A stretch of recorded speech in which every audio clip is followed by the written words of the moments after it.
any audio. So Okay. let's wait a bit, see if he comes back. Okay, I'm trying to call him.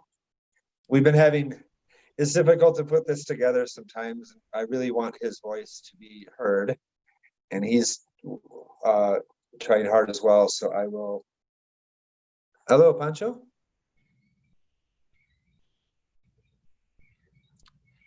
Perhaps go to Ron, Tom, while we're waiting. Okay, sure. Ron, maybe you could, maybe you can jump in and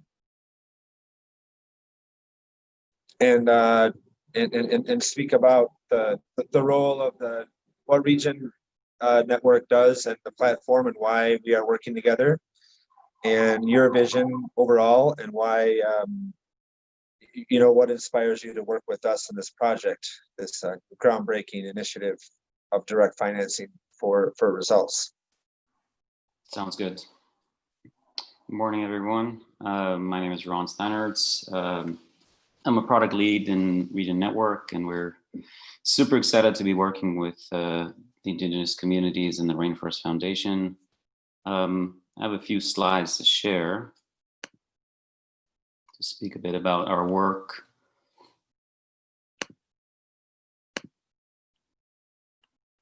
Can you guys see the share?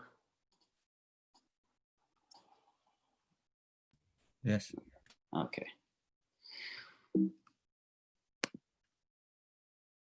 All right, so we all know the situation on Earth is, just give me 1 second here. We all know the situation on Earth is grim. 2017 report from FAO mentioned we have 57 harvests left.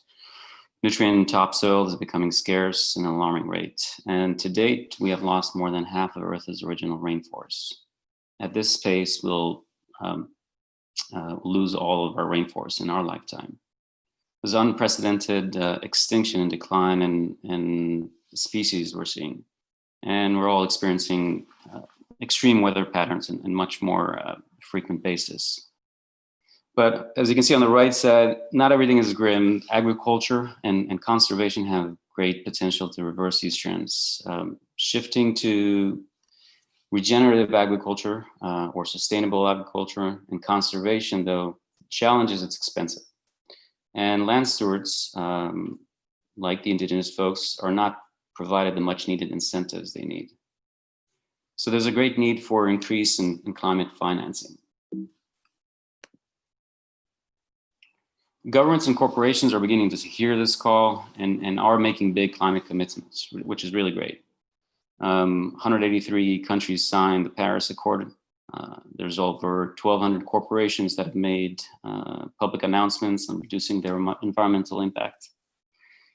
So there's a huge need for solutions. The challenge is that existing market mechanisms, for instance, carbon credits, are problematic, especially when it comes to nature-based solutions. They're costly, they're tangled rules and regulations that require many intermediaries, and they rely usually on very complicated monitoring and verification systems. Also, they lack transparency. So donors or funders really have a hard time seeing the actual work on the ground. Region Network is here to solve that. We're building a new platform called Region Registry. It's a next generation ecosystem service registry that connects climate committed funders and land stewards on the ground, like these Indigenous folks. Our system is geared to significantly reduce the cost of nature-based solutions by tapping into some technologies, and I'll show in a bit, like remote sensing and IoT, and you've seen drones in the video. Streamlining the tangled set of monitoring, reporting, and verification requirements I mentioned, and providing much needed trust through using scientifically rigorous methodologies and completing and transparency into the underlying ecological data that we store on the system and provide. Our registry is Region Registry is built on top of what we call Region Ledger, which is a public ecological ledger based on blockchain technology. This technology allows us to do different things. It allows us to issue innovative ecosystem service credits, without the need for expensive intermediaries. We can also execute automatic direct payments to those land stewards, to those indigenous communities in this case, based on measurable outcomes. And we can create a trusted public and global ecological marketplace with it. So we're really excited about the platform here. And we're also seeing a lot of excitement from land stewards. So far, we've already had more than 200 land stewards signed up on our platform. They in total represent more than 16 million acres. And this is all over the world. So switching a bit more to focus on the work here, agriculture is a big part of the solution, but protecting and growing our forests is another key part. Protecting our forests would solve 1/3 of the climate crisis, which is an incredible number. And 25% of these forests are indigenous lands. The problem, as Tom mentioned before, very little direct funding actually reaches those frontline communities, which are desperately in need and resources to actually do their job in protecting our planet. And so that's why we're really excited to be working here with Tom and the communities. Our goal here is to really prevent deforestation and fund the next, the phase 2, the reforestation of the previously degraded areas. Here you can see a map. You got a glimpse of it also in the video of the community in the Loreto area. And the idea is to start there and then learn from that and expand to other communities, in total representing 30,000 hectares. And beyond that, it's largely applicable to other areas in the Amazon basin. So a little bit about how this is going to work. In this case, Buen Jardín de Cairo, the community, along with the Rainforest Foundation, are going to form a collective agreement and establish a project on region registry. They use the satellite imagery, Global Forest Watch, that they've been using for several years, collecting documentation about any potential illegal activity. And then they also use drones to track and the tracking of the reforestation of new plants and trees. And then funders can see all this data on our platform, and they can donate directly to the project, and that money goes to the community based on that evidence. This gives you a glimpse of the project page that we set up on Region Registry. It'll give an overview of the community, of their work, a map. You can also see photos and videos. The part that's not included in this screenshot, you'll actually be able to see all the evidence that the community has been collecting along with the satellite imagery. So if you're a funder, you can actually see directly evidence of the work on the ground and the impact of your dollars. This is sort of to get a glimpse of potential with remote sensing. It's not for this particular case right now. Initially, we'll probably use drones while the trees are small. Eventually, we can use other technologies. In this case, we're using Sentinel, which is European Space Agency imagery. And you can see on the right here, evidence in red of deforestation. On the left, evidence of afforestation or reforestation. So that's about it. We are planning to go live on the system this fall, but you don't have to wait. You can go right now. We have a landing page, provide your details, and we'll be happy to engage you once we're ready.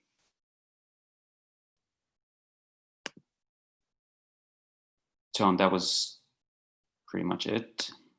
Do we have Francisco? Okay, thank you, Ron. Yeah, I'm still trying to reach Francisco. Unfortunately, his connection died. He was online earlier, so still trying. I don't know if anybody has any questions or comments in the meantime while I try to reach Francisco. I know we have to wrap up in a few minutes, but does anybody want to share a question or a comment, or at least either Ron or I to respond to?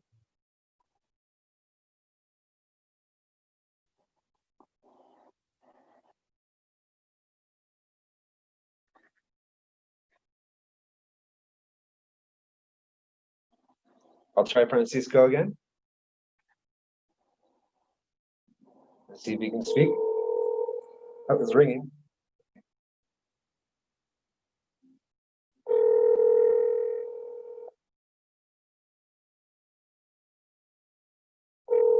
It's unfortunate in this day and age, we still have issues with having these events work out and get people connected that we really want to hear these frontline voices, such as Francisco, because he's really the driver of this. So, and I'm having trouble reaching him. I don't know, Francisco, ¿estás en línea?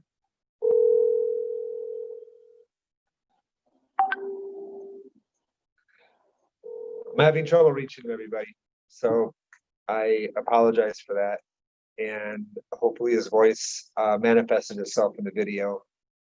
And feel free to reach out to either of us, Region or Rainforest Foundation, and to learn more about the work. And we're both available to move this forward, thinking of a longer term vision. The idea is, like as Ron mentioned, to change the game, that this technology on the ground can link people directly to financing through a platform, as Ron was demonstrating, and therefore for people to see real benefits. And one thing I didn't mention was these communities are under tremendous pressure from loggers, coca growers, that the poverty is extreme. So the fact that we know that we have to save the rainforest and plant trees to mitigate the climate crisis. Meanwhile, the people that have to do it need the support in order for them to be able to carry this out and not have to make tough decisions such as, do I feed my family by, say, working with or deforesting or logging? And that's a very key aspect to consider, even though of course historically these forests have been conserved. So we hope that we can be in contact, and we'll share this video, and Francisco's had a speech or had a presentation ready. I will share that as well when we after the event, because I know all this is being recorded. So it's unfortunate. He was ready, but I can't reach him. So I feel bad, but he'll be there in the final product. So if anybody has any final questions, I know we have to wrap up soon, but we're both around, as is Orpeo, to respond to any further inquiries.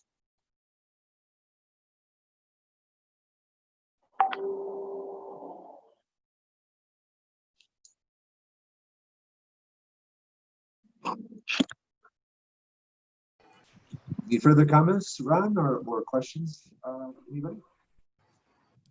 A few in the Q&A, Tom. In the Q&A feature.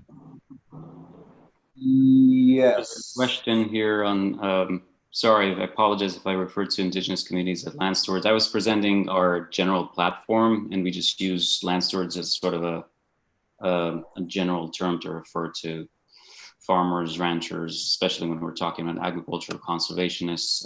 In this case, I was extending that perhaps improperly to indigenous communities, but sort of the other side, the folks actually doing the work on the ground, basically.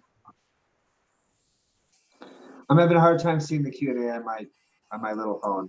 I'm sorry, Paul. If anybody has a question or if you want to bring one up,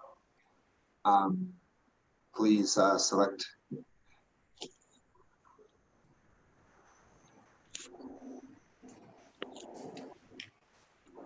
Thank you, Tom. Thank you all for sharing. This was our first panel for today, and I saw that there were some questions in the question and panel, and there is one. So from Angela Paula Noviello, she says, in today's program, I read the topic of mobile data and video making as empowering this possibility to share the voice of direct people and true experience in contrast with all fake claiming and news. How can this platform be expanded? She also said, today I attended a Free West Papa campaign in Zoom meeting. Sadly, 20 people attended, and most of the comments visible on the post were written by fake profiles. One photo, no friend, not supporting or either worse, claiming fake information regarding history and present of West Papa genocide, and environmental issue. Aman, if not us, then who, guardians of the forest, constantly share the voice of who need to be heard and empowered. How can we go a next step, enlarging the platform, reaching out of our peer of interested and truly passionate people, reaching the one not knowing, the one that doesn't search for this information, and the many who have not heard and can't speak. What I heard much in this day of talk is our realization of oneness and unity. I think she's trying to ask here is how can a platform like this be used to amplify the voice of the people in West Papua? So if maybe Tom or Ron, maybe you can talk a little bit about it. Briefly, this activity I feel like is applicable, adaptable anywhere. For forest conservation, keeping intact forests, be they in West Papua or in Africa or in Brazil or Peru. And the idea is that people are doing the work and conserving forests and out there keeping their forests intact despite threats. They should be compensated for that. And Ron, maybe you want to discuss the geographical feature, but the argument here is, or from our perspective as Rainforest Foundation, is that the sky is the limit. And there's all these financing mechanisms. It's very well recognized that Indigenous are the guardians of the forest. It's recognized that we have to save the rainforest. Now, the people doing that work, regardless of where they are, we'd be happy from our perspective to figure out a system to measure that, and then work with Region and Ron and others to make that happen so that they have some direct financing. Given and I know Papua, I've been there. The poverty is extreme there. Yeah, And the challenges. I can just add a couple of things. A core part of our platform is providing agency to the different stakeholders. So unlike other solutions that are top down, in this case, the community, the actual folks on the ground are going to define and actually state exactly what they need and what evidence they can provide to prospective buyers of the work done on the ground. So it's very much driven bottom up rather than top down. Thank you, Ron. So I'm sure we can have more discussions on these. These are topics which can take us like hours discussing. However, we have an agenda here that we'll be trying to follow as close as possible. So we'll be moving on to another panel, another session. And this session will be hosted by Leo Cerda. It's a panel on smartphone stories for social justice. And we hope that you can, pay attention, listen, and again, you can put your questions into the Q&A. I'd like to encourage the panelists as the discussions are happening, if you can check in the Q&A to see what questions may be directed to you.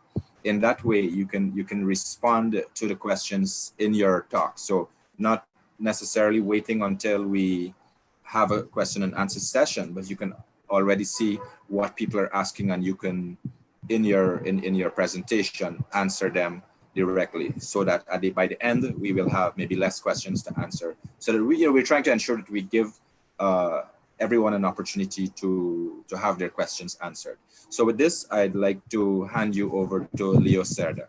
Leo. Thank you to our village, and if not us, then who. I'm going to be hosting the panel on smartphone stories for social justice. We see that now due to media and indigenous resistance across the globe, I think the smartphone use and the footage can be of a lot of use for our resistance and to our collective awakening, to share our stories from our different platforms. And we have access to smartphones in the different communities to record what is happening and the destruction that is happening in the Amazon and how are we resisting. So I want to welcome our four panelists, Calvin Wusan from the Indonesian Indigenous Youth Front and from North Sulawesi, and and Irawan Putra from the Indonesian Nature Film Society, and Dreaji Aguilar from Media Ninja in Brazil, and Maya Lily from the Years Project in the United States of America. The four panelists will be introducing themselves, and after a short introduction, there will be a video of 1 minute about the work that they're doing. I'm gonna start with Kelvin Busan from Indonesia.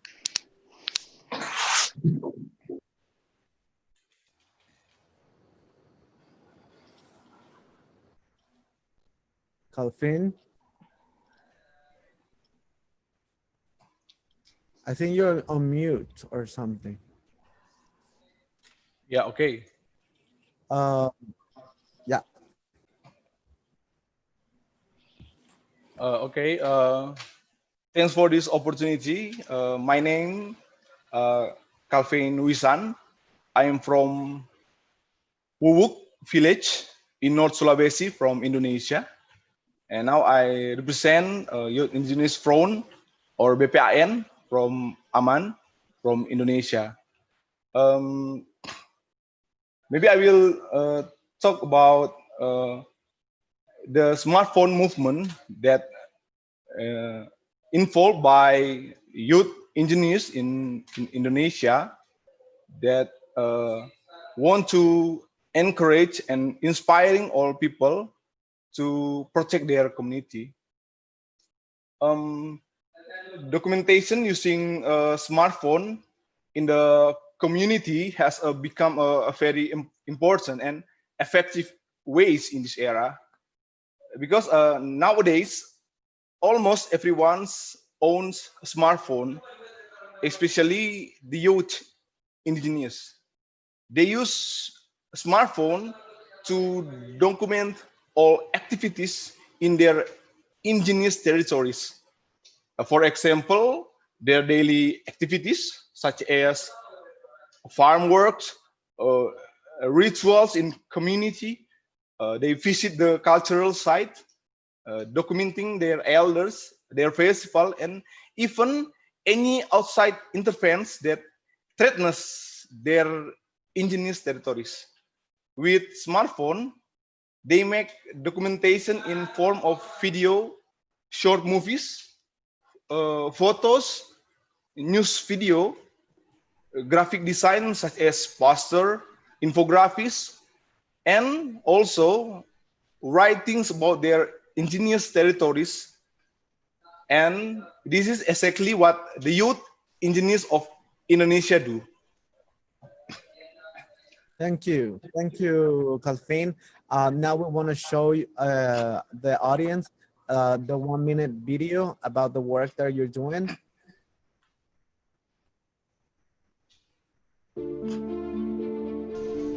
Di konteks kekinian, generasi hari ini bisa menggunakan seperangkat teknologi seperti smartphone untuk menjaga wilayah adat. Kita bisa menggunakan smartphone untuk mendokumentasikan wilayah adat serta segala sesuatu yang terkait dengannya. Ini sebagai upaya untuk mengklaim bahwa ini wilayah adat kita.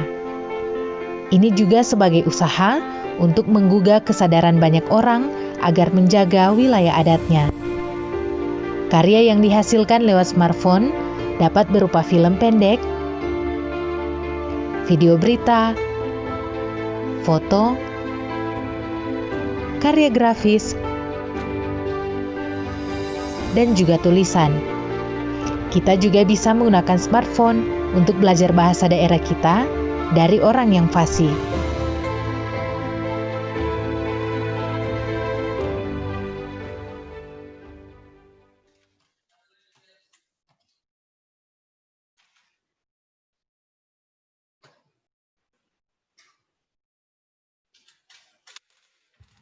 You're on YouTube, Leo. Thank you, Calvin, for your introduction. Now we're gonna go ahead to introduce our next panelist, and one from the Indonesian Nature Film Society. And are you here with us? Yeah. Okay, ahead and yeah. introduce yourself. So, how long I have time for sharing and presentation? This is just a short introduction, and then we'll go to questions for you individually after your short introduction. Oh yeah, yeah. Thank you. My name is En Irawan Putra. All of my friend called just En. So I'm working for Rekam Nusantara Foundation. We have one unit focus on documentary. The name is Indonesian Nature Film Society, or INFIS. Yeah, I focus on documentary more than 15 years with Paul and with teams, and also when we start for If Not Us Then Who. Thank you. Now we're gonna go ahead and show the video of your organization.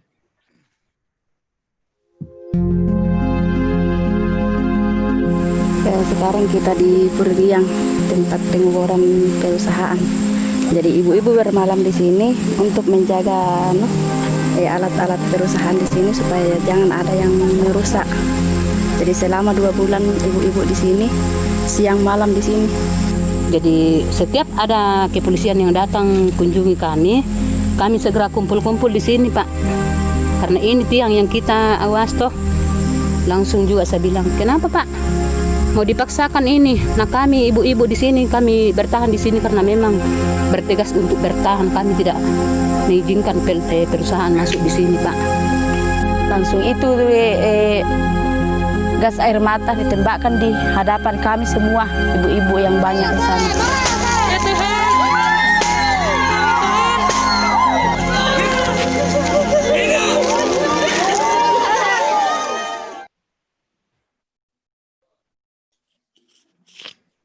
Thank you, Anne, for your introduction.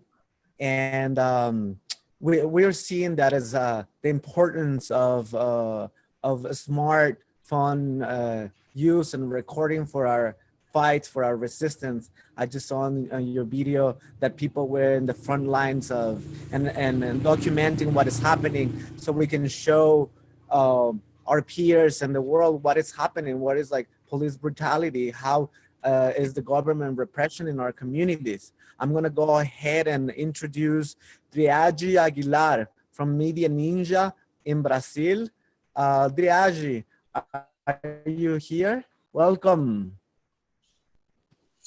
Oi, boa tarde, welcome. Hey, I'm Driagi Aguilar. I'm from Brazil. I'm working at Media Ninja, which is a social movement for communication where we organize in a network all these media activists here in Brazil who are reporting on policy brutality, on racism, on sexism, on LGBT phobia, and all the other social issues that Brazil is facing right now and has been facing since ever and in our foundation. So that's it. Media Ninja, it's a connection between media activists, and we do pretty much a lot in our phones. Thank you. Thank you. We're going to show 1 minute teaser of your work before we continue with the conversation. Yes.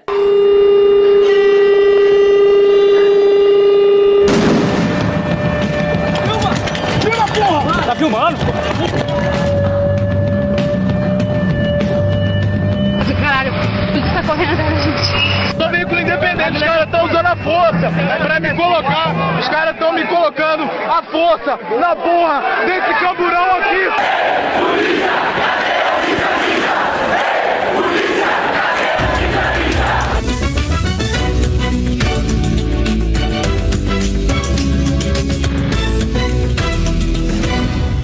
Voltamos ao vivo para o último bloco do Roda Ninja. Se não fizer moradia, também não vai ter Copa. Muito orgulho que a gente está aqui ao vivo pela Mídia Ninja.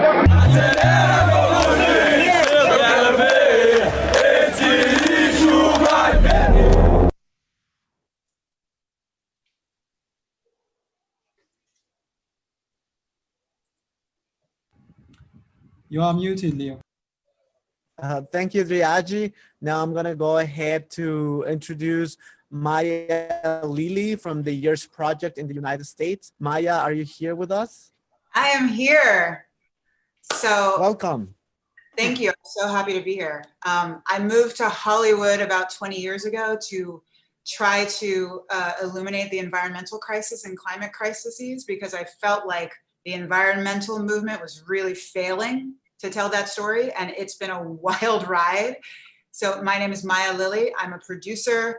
I've worked on conscious projects like documentaries like The Big Fix about the BP Gulf oil spill, Resist, a docuseries about people fighting prison economy with Vice. I've worked on a series called Finding Justice, which was Black communities fighting injustices around the country. And I did a documentary called Generation Wealth for Amazon that was looking at how wealth around the world has shifted our moral compass. And all of this to say, I've learned how to tell a good story. And I've also learned that Hollywood is not messing around with the story of Earth guardianship. So that leaves us in this really weird place. But the good news is, like, we all have these smartphones, right? We all know how to document with the phone that we have everywhere. So my goal for this panel, like, truly, is to give as much insight into how to tell a good story from what I've learned, because you have to tell a good story for anybody to want to watch it. So the example that you're going to play, the video, is from a young woman who contacted the Years Project. We have the largest digital following for climate news online. And she wanted us to document a video that she had taken on her smartphone and figure out a way to put it on our platform. And so what we had to do was take the footage and then figure out a way to storytell it, so we made it better. And so this is her at the UN climate meeting. My name is Isabel Falahi. I'm at COP25, and I recently tried staging a peaceful protest at a climate panel featuring David Hone, a Shell executive. Our original intent as climate activists was to stand parallel to the exit of the doorway, lock arms, and hold our hands up. No singing, no chanting. And then they said that if we do this action, that they will revoke our COP25 badges. Meanwhile, COP is allowing major polluters like Shell into these talks. By 2030, they actually want to start speeding up the drilling of oil. This is not a climate solution. This is climate destruction and the ecological breakdown that we are currently here at COP to fight. What would you like to see happen to them at these talks? I want to see them out of the talks.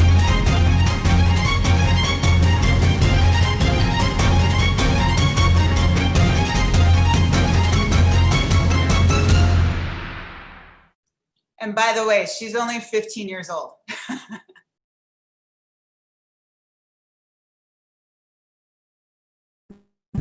Yeah, thank you. Thank you for sharing that video with us. Now, I think we're going to go with the panel discussion. I have a few questions. I want to encourage any one of you that wants to speak about this issue or the question, just jump in. We have selected a few different questions for the panel. So the first one is, I want to know, what is your experience of seeing a smartphone documentation in your community activism? How does it has potential to impact the narrative and the story for your community? How has this documentation has worked to support your activism? I'm gonna go. Anyone wants to jump in? Kalfin, do you want to say anything? Yeah. Okay. I think when we ask what the potential impact and why it's kind of documentation important, I think all people in this world are familiar with smartphone. Many of them find information through it. So we can use this condition to tell our community stories. we can use smartphone as a tool to documenting our community and also to spread the message. And now every single person who owns smartphone could documenting their customer land in many forms, not only photos and video, but also in graphic design and writings. With smartphone and internet connection, people could easily connect with anyone across the globe. Thus, the documentation produced by using smartphone could be shared. All the works produced through smartphone could be shared in social media and internet in real time, so that many people could get information and aware about the indigenous people existence and activities inside the community. With smartphone, we could independently produce and share the correct information about our community. We could also control the message that we want to deliver by our documentation works. By working on documentation through smartphone, we could also instantly make a verification and confirmation concerning what is happening in our community. Smartphone documentation could be used as evidence against unilateral claims or acts of evidence that occur in indigenous territory. So smartphone could also be used as a tool for resistance. And when it combined with internet connection, it will be even more powerful. All documentation produced by a smartphone could be used as a manifesto and claims for the existence of indigenous community. And also, it could be one way to refute the negative stigma who assumes that indigenous people are backward and technological illiterate. The works produced through smartphone is also made to educate, to inspire, and to raise people awareness about the indigenous people, nature, and the life in it. Okay. Thank you. And I want to ask you why this kind of the documentation is important, especially for communities of color and indigenous people at the forefront of the fight against climate change, since we're the first, we are also the first ones to suffer the consequences of COVID-19. Would you share more about how is your community being impacted? Why is this kind of work important and this type of documentation? And are you here still? Thank you. Yes. Leo.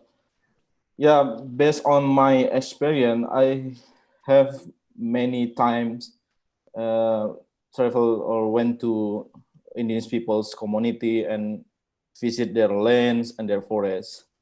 That's why totally make me agree the indigenous people can manage their area or their lands. And that's also why I have to make decision to focus on documentary after that trip, because many of voices from grassroots, yes, about their local wisdom or about their rights, or maybe also inspirations, did not reach to the public or also to the governments or policymaker. So that's why it's important this documentary.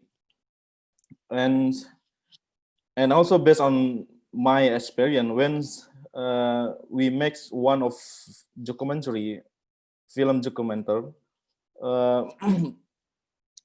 recording, especially the video is about conflict, because if not us, then who? Many times we making a video for if not then who project is about conflict. So the story about conflict, the footage from the smartphone is really helpful because they have a they recording at the moment intimidation or from the military or the police or from the company. So they have the proof, or they have a fact what happened on that time. because we visit that place. This already happened, so that's why easy for us for making the story. We just interview and then following the characters. So from that footage from by phone, this is very strong. And then thank you. One more, I need to share to the Indigenous peoples or the youth. We must know the documentary does not only understand how the technical aspect or using the smartphone or maybe even the good camera, but we need also understand the issue, be able to convey the fact, and also we will make the bridge for the solution, or it will make a change in that area. So yeah, that is our experience in Indonesia. Thank you. I wanted to talk to Triaji about the role activist media has played in inserting activist content in entertainment spaces. What you can tell us about this? So this is a very big thing, because we are actually, one of the things about using a cell phone is actually where you're going to use it, right? You're probably going to use it not only to make a footage or take a photo, make a video, but you're actually live streaming on social media, putting the photos and videos on social media. So you're actually occupying spaces that are not made for that. So Instagram, Facebook, Twitter, they are not made for activism. They are made to share day-to-day life stories. They're made to, I don't know, like to check on your ex-boyfriend. They're made to put a photo of your ice cream. That's why they exist. So what's happening when here in Brazil for 2013, when like big protests happened and the bubble burst. So now we as citizens are not only interested on sharing ice cream pictures, not anymore. We are actually trying to tell stories about where we're going to, which means protest. So it's actually, it has been a very interesting experience to actually go and take journalism, which is what we in Indonesia do. We take stories and spread them and tell the stories on the side of the people that are not being actually told on the history books. So you probably, if you're gonna make a round table in my country to talk about journalism, someone like me would never be there. You'll not be talking to a woman of color, you'll not be talking to LGBT, you'll not be talking to a woman actually. So you probably want to talk to a old, white, cis, hetero male, so and ask him what's the story about my country. And that person, even though they live here, they're actually not the face of our history. So what we did in 2010 is that we took the decision of, if we're going to do journalism, we're going to do it where people are. So we look at social media and see that this is the square, like this is the shopping mall, this is the park, this is the streets, this is where people are. So this is where we're gonna occupy and put journalism there. And like that, we started among other journalism's websites and other networks that pretty much were born or they grew up during the same time we did. We started occupying these spaces that was made for entertainment and put politics in there. So now you'll go to Facebook and then you were expecting to see, I don't know, a cat video. And then from the Sunday, you're gonna see a police brutality video. And that shocks you because that's not where it's supposed to be. That belongs to the news. And when that starts to invade in your life, actually gave people more, not only the idea that, hey, this is not a virtual space, it's actually somewhere that's connected to my life. And it starts slowly to break down that idea that there's a online and an offline life, which much people pretty much try to convey, that what you do online has nothing to do with your offline life. But I guess now with the quarantine, you actually see that we are all virtual people too, as much as we are offline people. So we have to connect all of those things. But aside of that, we actually, I'm sorry, I'm gonna end up real quick. But aside of that, we are actually not only trying to convince people that politics belong in their lives, but we are also telling them that politics can be made on a storytelling and a pop vibe. So we are not only talking about politics on the harsh way, old school, red marks and stuff. We actually, on Media Ninja, we try to make a meme to explain everything that's happening in our politics. We try to make a 15-second video to show what's happening with women. We're trying to make like a tweet about what's a police brutality. So we are trying to make people understand that politics doesn't have to be this hard language, this language that only people that has interest in politics and are initiated and know what a politics party means, or what's left wing, what's right wing. This is all the language they built in order to push us away from economics, politics, and all the macro teams that they keep pushing on us and telling, hey, this is not supposed, you're not supposed to be talking about this. You are citizens, and citizens do not care about economics, do not care about health, do not care about education, do not care about politics. So we actually, because of that, because we are pushing political subject into a pop, into a entertainment space, we actually shifting the way that politics is being talking about in this country. So this is I guess putting information on a space that's not supposed to be actually shifting and changing the face of politics in my country. Yeah, we have to grab back our spaces and our spaces of power. Like, we have to utilize the different tools that are given to us, because our stories generally have not been heard, you know, and the protests, like government repression, the mass media do not show government repression. I saw your video and you were on the front lines collecting the data, saying like, this is the repression that we're seeing at the front lines, and we're fighting for the social security, or we're fighting for the welfare of the people of the whole country. And indigenous people are fighting at the forefront for the protection of the planet, of the forest of the planet. Maya, I wanted to talk to you about like, what's your vision behind collecting smartphone footage? You know, then it be utilized in the different spaces. Now you say you work in Hollywood. We're seeing a lot of artists supporting the causes of indigenous people or the Black Lives Matter movement across the planet. But how can what is our vision as activists and as people from the South to mutually collaborate in solidarity, but not being overshadowed by the platforms that these people have in their entertainment business? Well, I think there are 3 ways that indigenous footage gets used, at least in the United States, but also other places. One is for the news. So when there's a topical story, news will reach out and be like, hey, I need someone on the ground who has this footage or who caught this event.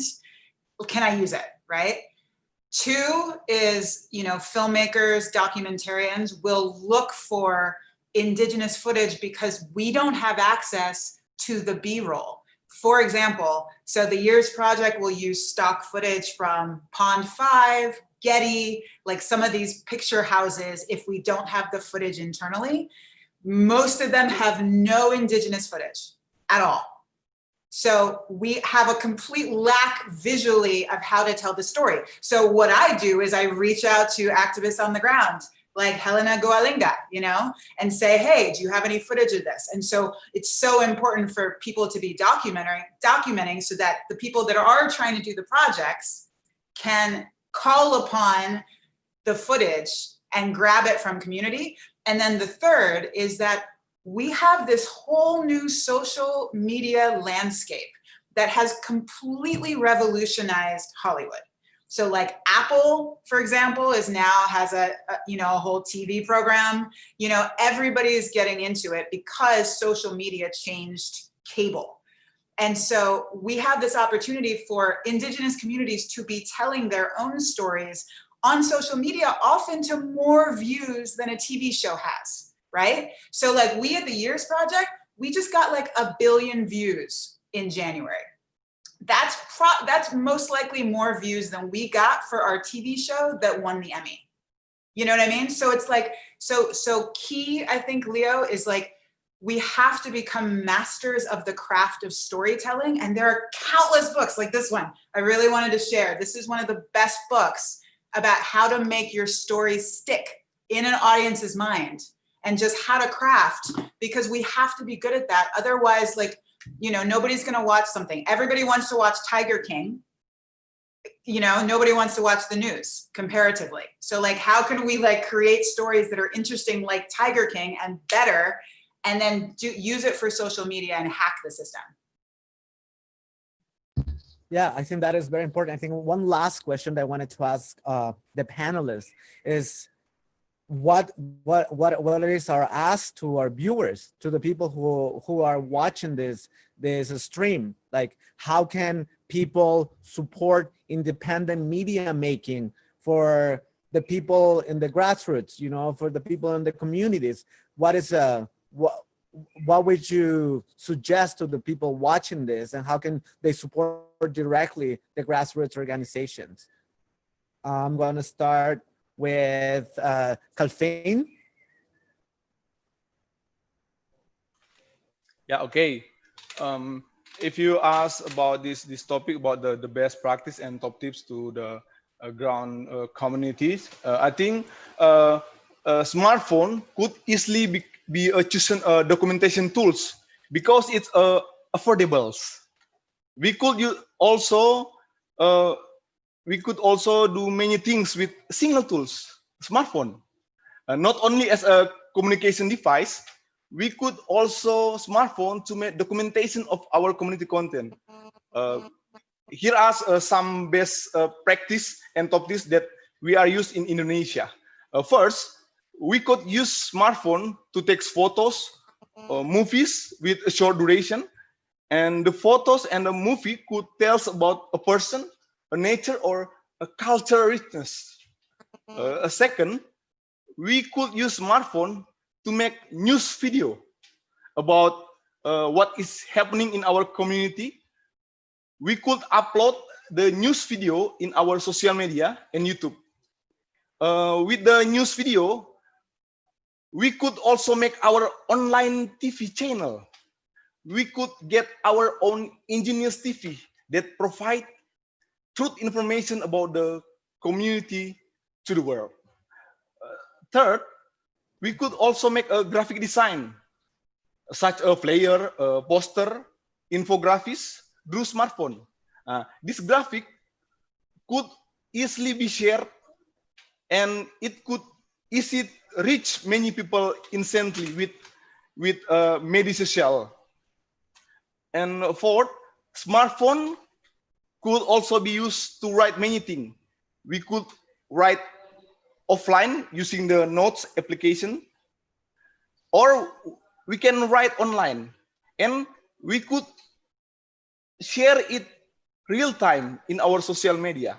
For example, if I have 5,000 friends in Facebook, 5,000 people will reach the message. Remember that the smartphone is basically a communication device, so we could use it to communicate directly to others about our documentaries, about indigenous territories.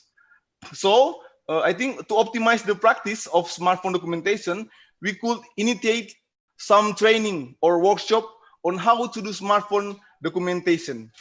I hope we can inspire many people by our works using smartphone. That's Thank all. You. And would you like to say some words about smartphone documentation and what our audience can do to support communities on the ground doing the work that you're doing, that the panelists are doing? I am very honored to be here.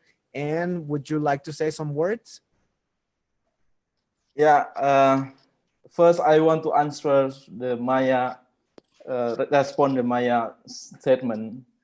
If you come to Indonesia, don't worry about the footage, Indonesian footage, because we have a lot of Indonesian footage. You know, we very serious to archive all footage, more than 300 terabyte data. That is 4G, 4K format, and we made the database. So just keyword the place or the English peoples, you can find it in our server. Nice. So that's why we are very serious about this footage. Maybe now it's not really not a big value of this year, but we will see 15 years or 100 years soon how this change all of Indonesia territory or all of Indonesia lands, or maybe about Indigenous people's group. They are still there or not, or they still have a land or not, because we have a footage before. So we can compare 10 years or our next generation to see what happened long time ago about the Indigenous peoples in Indonesia. And then why the documentary or some documentation is really important. I will show you my experience when I made the video of Seko, the first Leo played the video. So I will share one photos to you. Wait.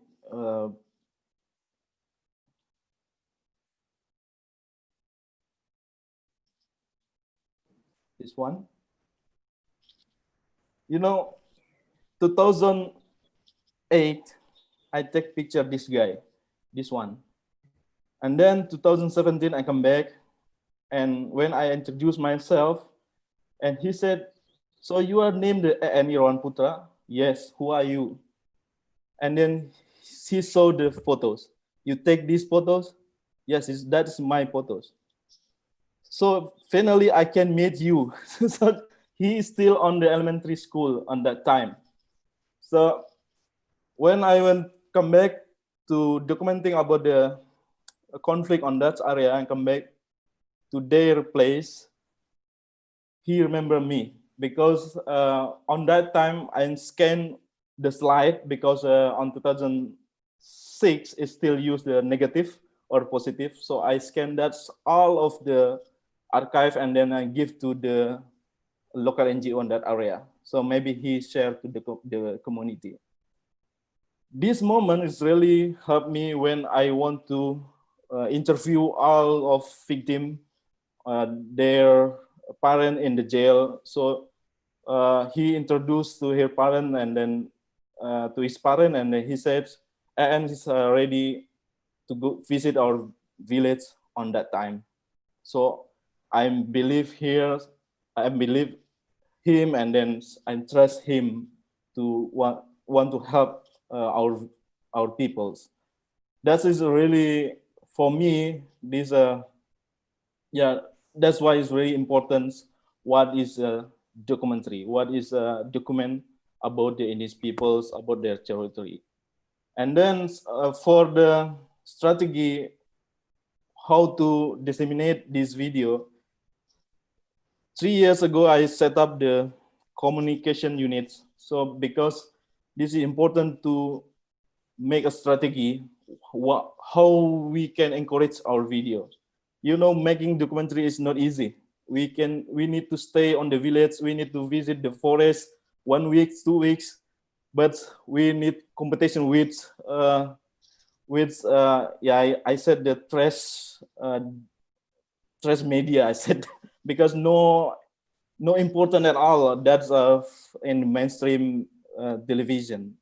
So that's why when we have the com unit, we can create the strategy, maybe making a short video, the trailer, and using all the social media.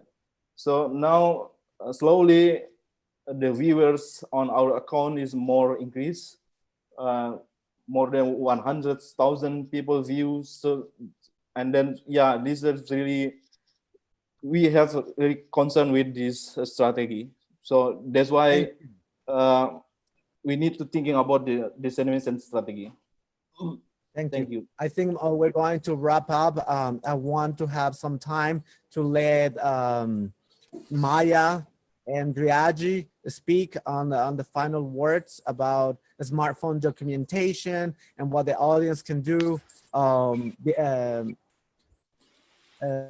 Driaji, I just want to highlight that people shouldn't be afraid of the formats. Like what they can do with a photo or a video is actually infinite options. So they should not be afraid to make an interview or live streaming, or add some color, put a different clothes, or I don't know, tie your hair differently.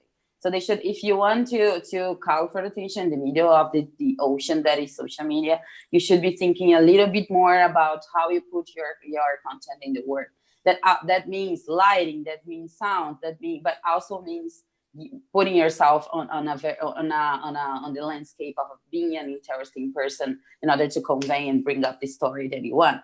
And to wrap it up, I want to just tell everyone that you guys hope as much as you can when you share the content. Please don't forget that this is the most important thing for us.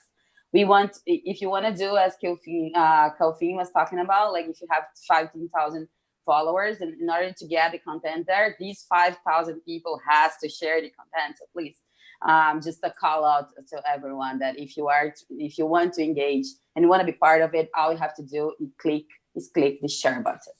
That's it. Thank you. Maya?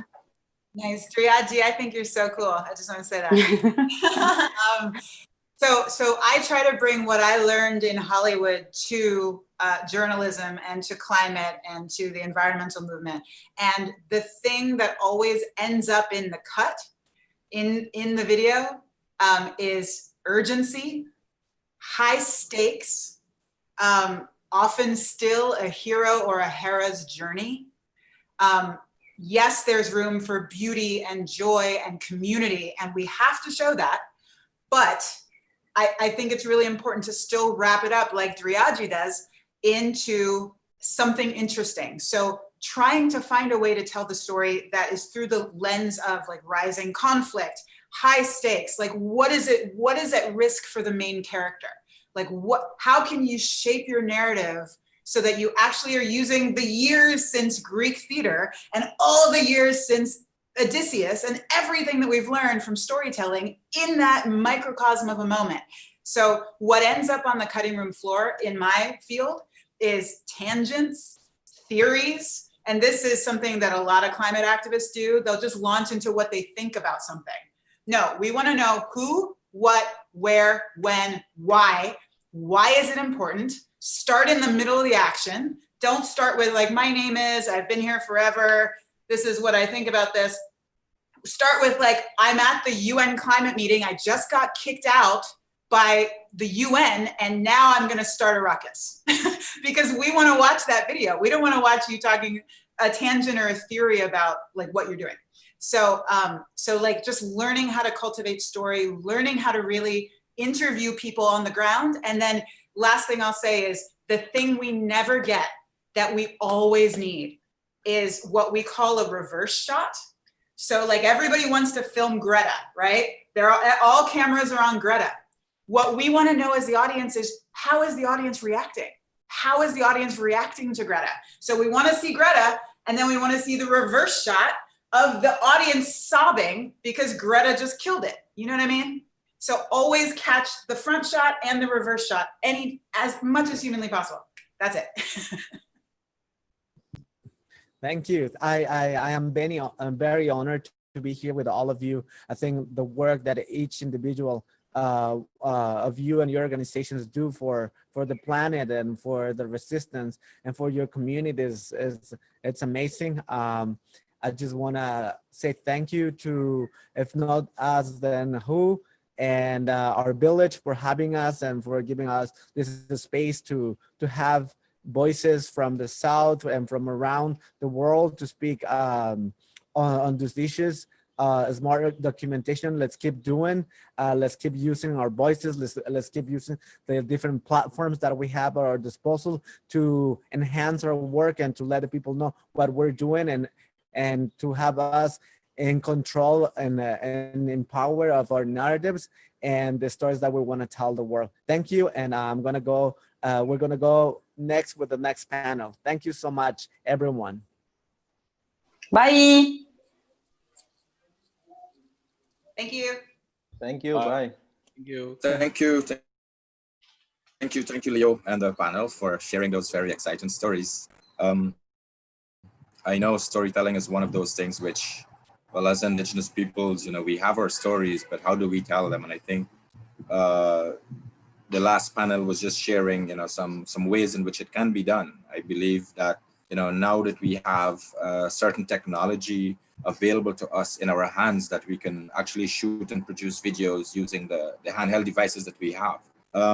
So I think it's one of the things that, as Indigenous peoples, we can explore some more in terms of how do we tell our stories, because many times our stories have been told for us. It is time that we start telling our own stories. And I think the last panel really shared that, and it really brought that together in terms of how we can do it and what we can do. So remember, this is our village, and our village is organized by the If Not Us Then Who and Hip Hop Caucus, as well as the Guardians of the Forest. So we thank you for joining us. We still have more panels. We have more discussions which will happen throughout the day. So we hope that you can continue to be with us. And maybe later you hear me play a song for you, but we're working with an agenda. So our next panel is titled Cinematic Communities. It's about decolonizing the big screen, and it's hosted by Hollywood actor Bill Pullman, who is also a member of the board, If Not Us, Then Who. So remember, this village is about connecting people. It's about networking, all about a solutions focus. So yes, we discuss issues, but we also want to discuss solutions as well. So I'll hand you over to Bill Pullman, who's the host of the next sessions. Bill. Hi, Michael. Thank you very much for your introduction. I'm very glad to be here, and thank you all for tuning in to this part of, I think I'm being heard, right? Yes, you are heard. I think okay, great. I think you want to turn your interpretation off, just Bill. Turn what? Your interpretation off. Okay. At least the audio. Okay. There. Is this better? Can you hear me now? Much better, thanks. Okay, great. Well, I'll start again. This is always good to get a second shot at it, but we're welcome to everybody who's here for the cinematic communities, decolonizing the big screen. And I'm glad that we are joined today by 3 Indigenous filmmakers who are very active in telling stories that reflect their communities and our times. And my name's Bill Pullman, and I'm on the board, as Michael said, of If Not Us, Then Who, which has been a great privilege. And I'm the old white guy that gets to tag along in this great journey and listen to so many great perspectives about the struggle that is faced by Indigenous territories and people. And I'm honored to be hosting this discussion with filmmakers. In our talk, I think we're focusing kind of on some of the things that in the previous workshop were very useful things said by Maya and Raja and Delphine and Ian, and about how to tell the story effectively and compellingly. So we have 3 filmmakers, and I wanted to say maybe if we can first just say hello to each of them so that we can recognize who's here today. But I want to say welcome to Yanda Mantajueno from Ecuador and the founder of Tana, the cinema from the territory. Hello, Yanda. Thank you for coming. Great. And Keenan Tegar, who is a young Dayak filmmaker from Indonesia, who's achieving quite a lot at this surprising age of 15. Keenan, are you on board? I think he's hearing and listening. But and then finally, we'll have Priscilla Tapajawara, who is a co-coordinator of the Media India and a rising filmmaker from Brazil. Hello, Priscilla. So we have about 30 minutes to talk about some of these things. And I wanted to start first with Yanda. I got to tell you that I really enjoyed very much the trailer that we're going to be showing later. But first, I wanted to ask you to tell us a little bit about yourself. And I think you have some slides to share to set up some of your work.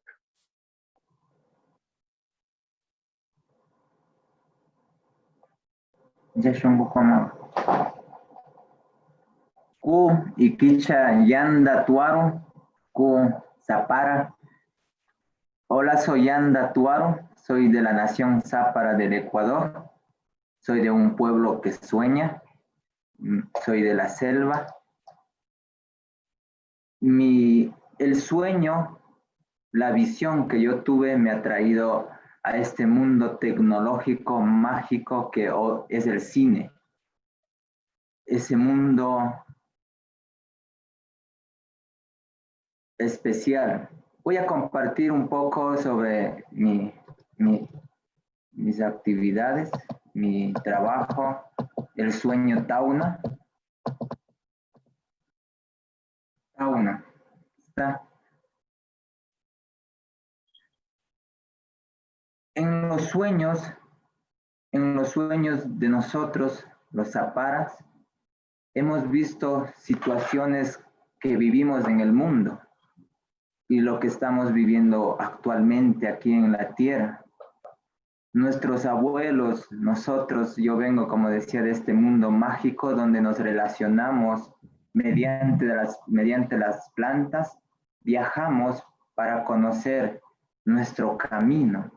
Yo cuando era muy pequeño no conocía la cámara, no sabía que era una cámara, pero en los sueños, los espíritus, los abuelos, un árbol, un animal, el agua, me mostraban un aparato y en ese aparato yo podía mirar situaciones, cosas, imágenes. Yo siempre caminaba pensando, ¿qué es este sueño? Un día a un tío que es líder espiritual, que es Manari, le conté este sueño. Él me dijo, tú tienes un camino que contar al mundo. Este mundo mágico que venimos, debes captar esas imágenes ahora en la tecnología.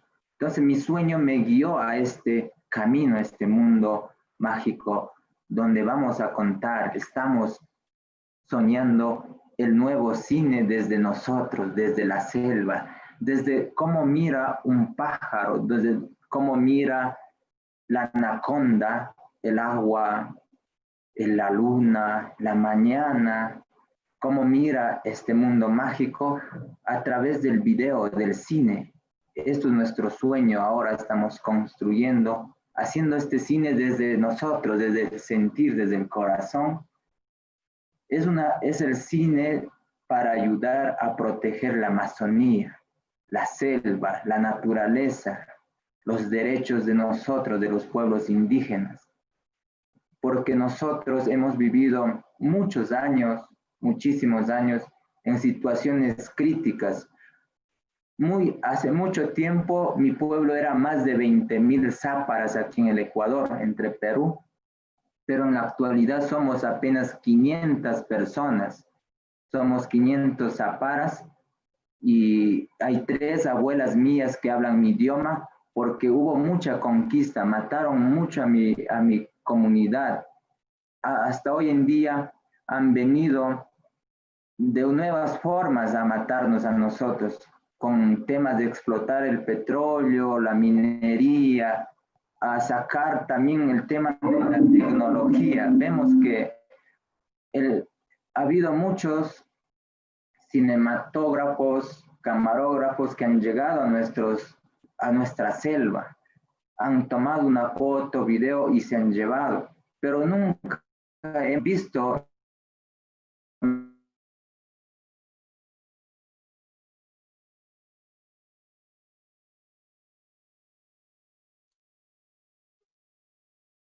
nosotros las propias películas. Nosotros queremos mostrar estas películas al mundo, que no es necesario destruir a la naturaleza. La naturaleza no nos permite, que nos va a ayudar.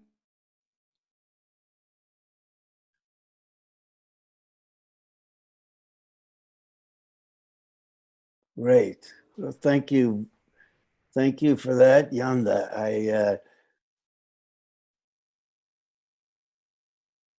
I think I wanted to get a chance to watch your trailer now with Back to the Forest. And in your film, sí, tuve problema con el audio. Tuve problema un poco con el audio. ¿Me pueden repetir? Okay. Yeah, I so appreciate this background of your work and your people in Ecuador. And I want to show the trailer for Back to the Forest. And this film, I think, is a very brave story about sexual diversity within a community that has just begun to open up and allow some to be heard that haven't been able to identify their sexuality to their people. And I wonder if we can watch that trailer now. Sí, en este momento lo podemos...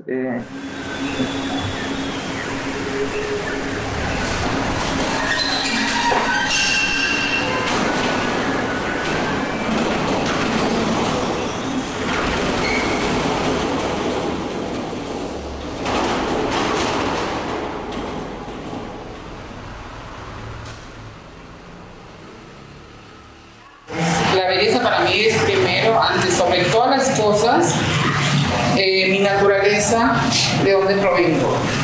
Para luchar nuestra identidad de género, es importante romper la cadena y enfrentar el miedo, más que un derecho, es un deber. Para mí primero la lucha es ambiental, ¿no? Mi lucha personal es la sexual, pero yo mi lucha la vivo diaria. Yo mi lucha la vivo estando en los espacios en los que estoy, hablando en los espacios en los que estoy, siendo la misma persona gay en todos estos espacios.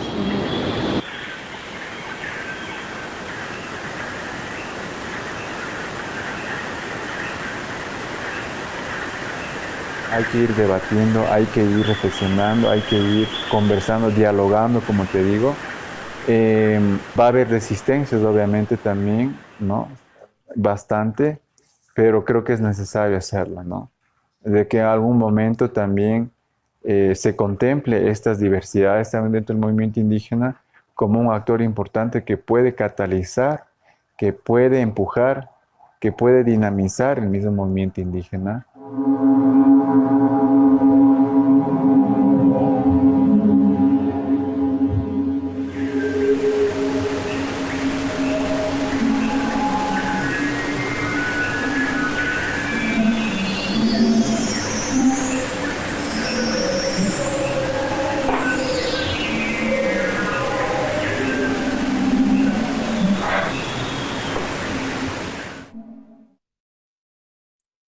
Thank you very much for that. I find that there's some very compelling moments in this piece, and one of my favorites is, I think his name is Leo, who stands in front of the tree silently.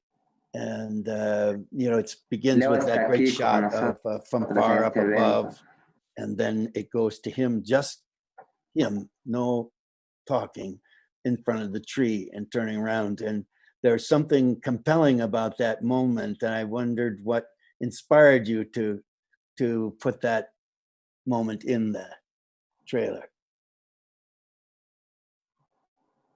Muchas gracias. Y sí, este es un corto, una película que vamos a trabajar. Este es un tráiler y actualmente estamos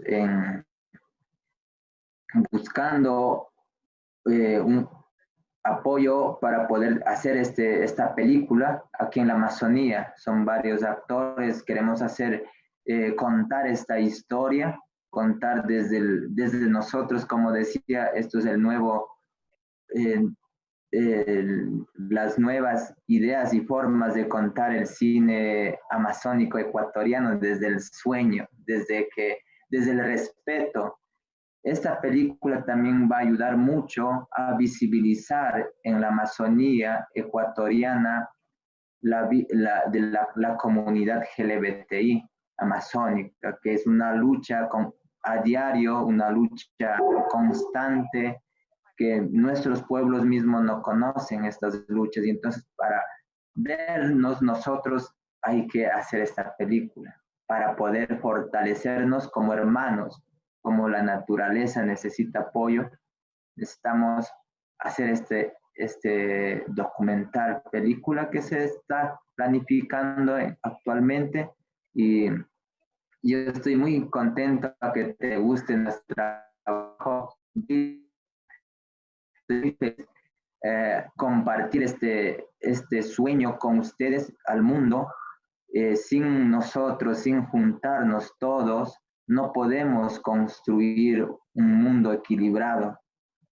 Vamos a estar muy dispersos. Es momento y es tiempo de apoyarnos para construir los nuevos lenguajes cinematográficos y ayudarnos. Nosotros sí necesitamos ayuda acá en todos los rincones del mundo. Necesitamos esa minga, ese trabajo colectivo para crear este cine desde el corazón, desde el shungu, desde el corazón, para nuestras luchas, para nuestra existencia.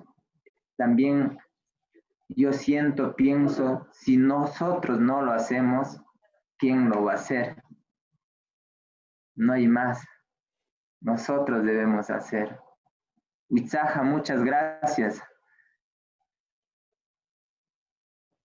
Very good point. Yeah, this the challenge of telling the story, I would imagine you'll need to encourage subjects who will tell their own stories.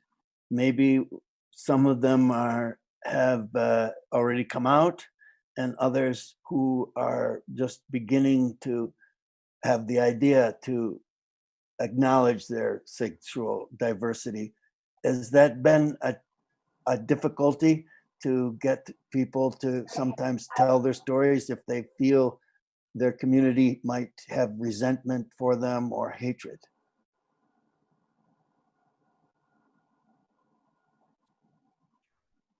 Sí, no escuché la última parte, ¿me podrían ayudar?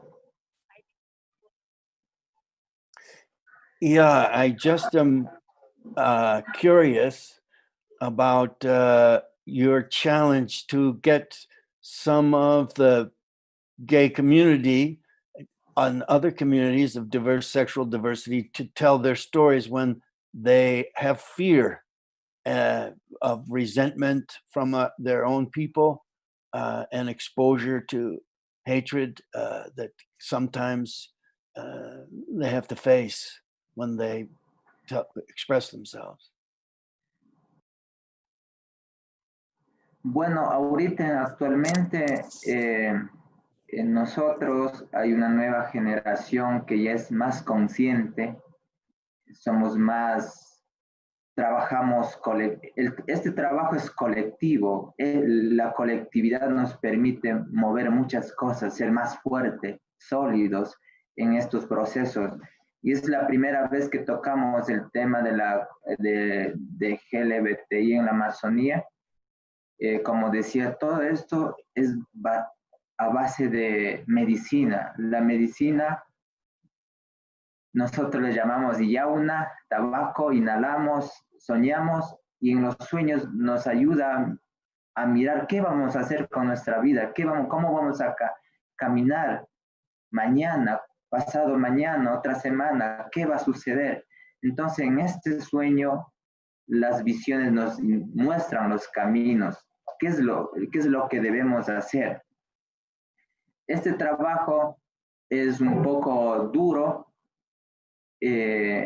porque, como decía, es nuevo, va a haber mucha reacción, estamos recién trabajando, pero nosotros estamos seguros que las nuevas generaciones en las comunidades que no ha llegado todavía esta mala información, van a tomarlo muy bien. Vamos a ayudarles a ellos a ver de una forma distinta, porque a nosotros también, a los pueblos amazónicos, nos han enviado mucha mala información, desinformando, ese odio, ese desconocimiento. Por eso estamos nosotros aquí, porque queremos descolonizar, queremos contar nosotros lo que sentimos. Y por eso esta película también no tenemos miedo en hacer, estamos muy felices. Para los pueblos indígenas, para nosotros no existe el miedo, no hay el miedo, solo son formas no bien contadas que nos vinieron a educar a nosotros. Entonces esos nos pusieron miedo, pero cuando tomamos medicina dijeron, no existe el miedo, hay que hacer para ayudarnos, para crecer juntos, como la naturaleza cuida a todo. Siempre digo que la naturaleza jamás mata a nadie, no mata, ayuda a crecer, juntos crecen. Las plantas más chiquitas, las hormigas, todo está creciendo, pero nosotros los seres humanos somos un poco muy depredadores.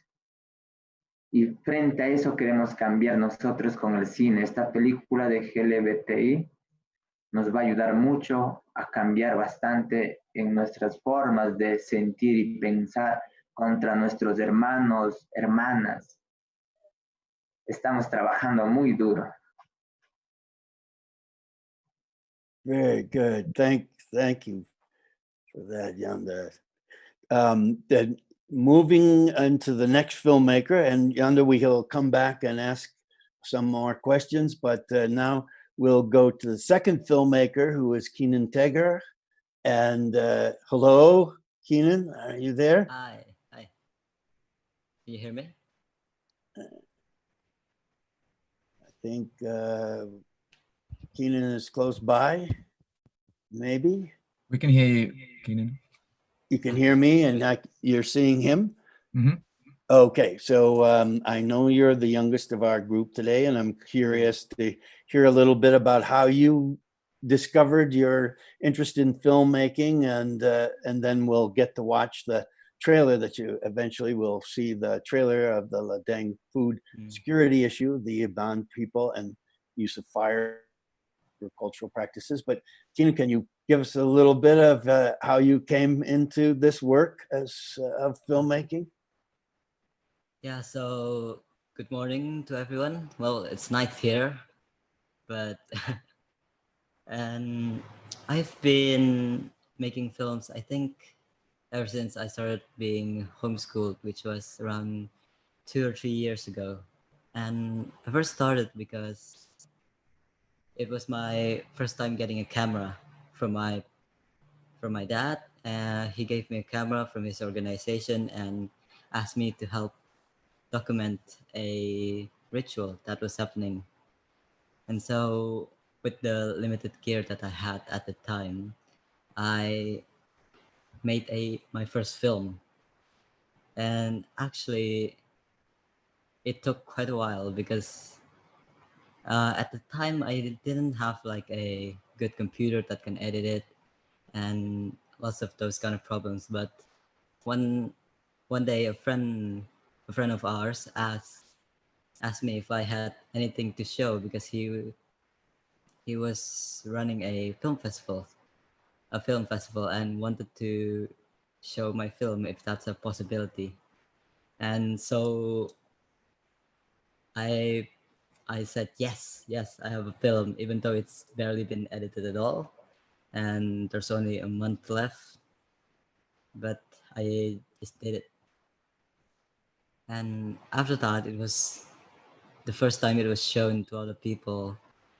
I felt really, well, nervous, first of all. And I guess second is proud, because what the film means is to share our story to other people, to communicate what we have to say to other people. And the films that I make are about the cultural practices and the cultural values of our people, the Daya Iban people of Sungai Utik in Kalimantan Island, Borneo Island. And I guess I was also influenced a lot by the people that have come to our village, like the guys from If Not Us Then Who, and and Nanang from Rekam Nusantara, from Indonesia Nature Film Society. They've been coming to our village, Sungai Utik, for a couple of years since then. And when I was accompanying them and helping out, I was really interested in what they were doing. They were carrying around these big cameras, taking pictures, making videos. And I guess that's what triggered my passion, you could say, and made me want to make film, because I thought there were a lot of people from outside, from even other countries, coming to our village to take videos of us, to document us, and to tell our story. And I think that it would be better to tell our story from our own perspective. And yeah, I think that's why. Thank you. Very good. Yeah, I think it's a story that will be encouraging to others around the world who want to tell their own stories from their own perspective. I think it would be great to get to see the trailer right now, and then we'll get a chance to talk about it. Kita Buma itu udah ratusan tahun lah, dari nenek moyang sampai nenek kliat moyang.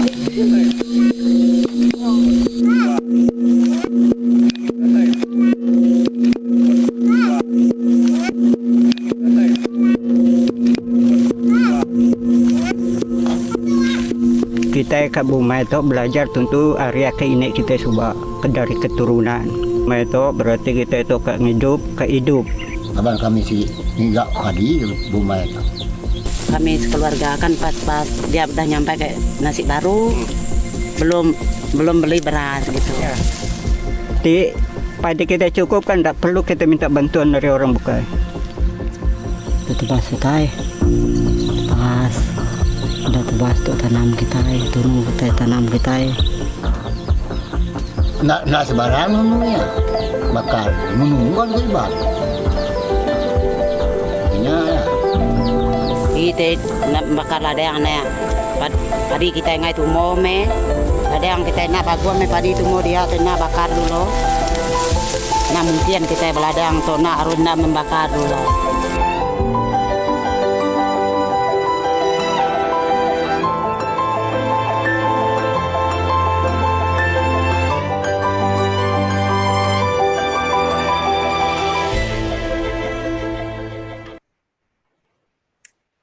That's fantastic. Imagery and candid sense of who these people are that we're talking to. I'm curious, when I watch this film, I'm struck by your techniques. The story is great, and your connection to the issue. And I see that you sometimes lock the camera down in a tripod or something, and other times it's free floating. How do you go about making those decisions? Is it in the moment, or are you pre-planning all of that? Most of my films are, I don't know how you would say it, like they're documentaries for sure, because none of it is scripted.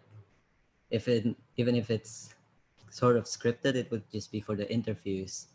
And usually I just go around the village shooting their daily activities while asking them questions and writing down what they're saying and putting that into the film, because that's what's important to me. And it usually just a spur of the moment is how I decide. So it's not really deciding, I guess. And Yeah, I think that's it. It's a great sense of we get to see, I know for me, the Dayak people and Iban people, you know, have such a diverse kind of sense of how comfortable they are in front of the camera.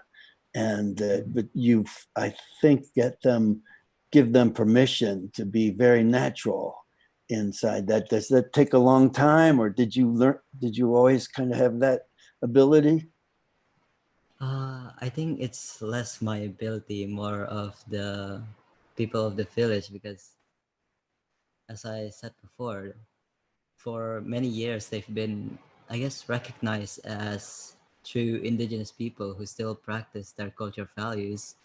And because of that, people come to document their culture, to interview them, to ask them questions about it, and they've just become used to it over time. But also, my approach when filming is definitely to be candid, to be unnoticed, almost sneaking around them, like secretly taking footage. But Mm-hmm.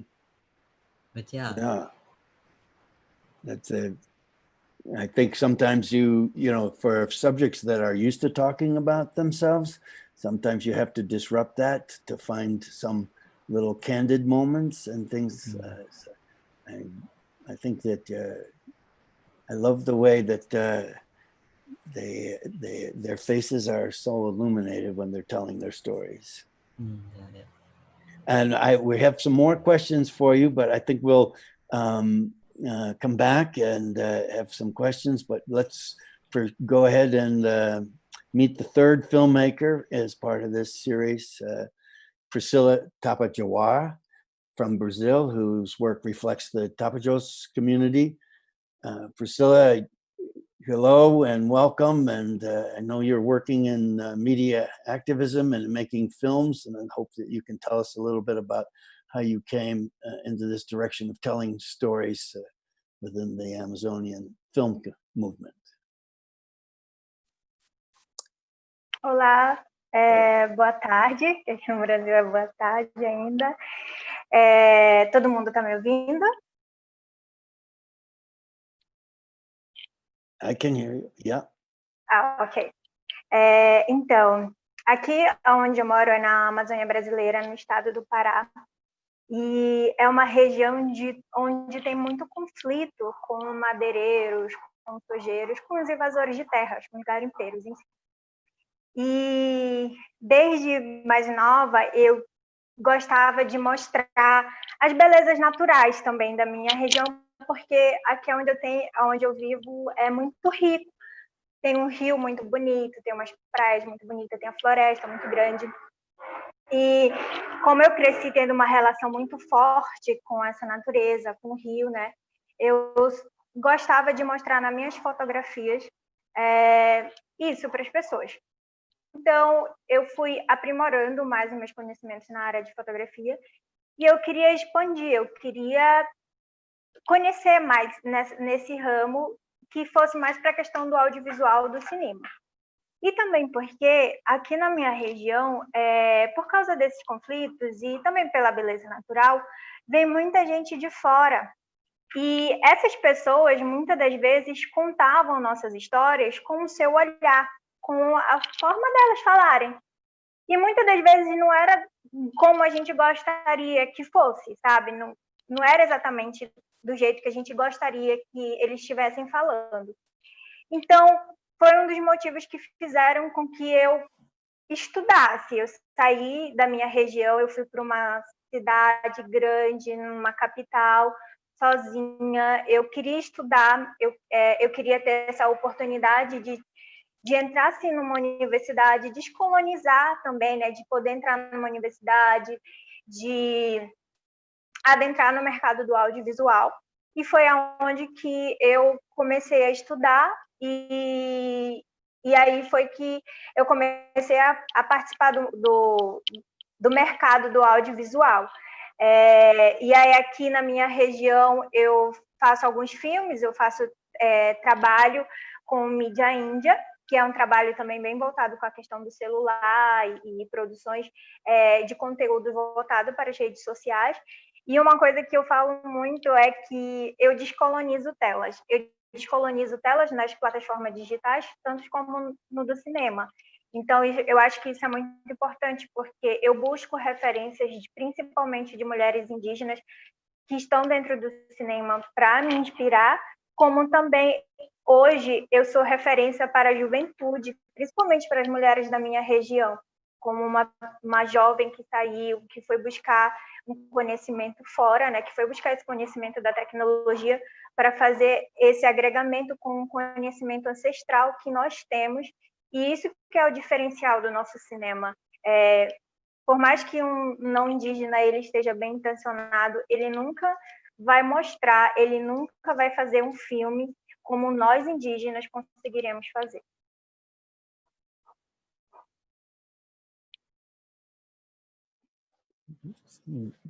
Very good.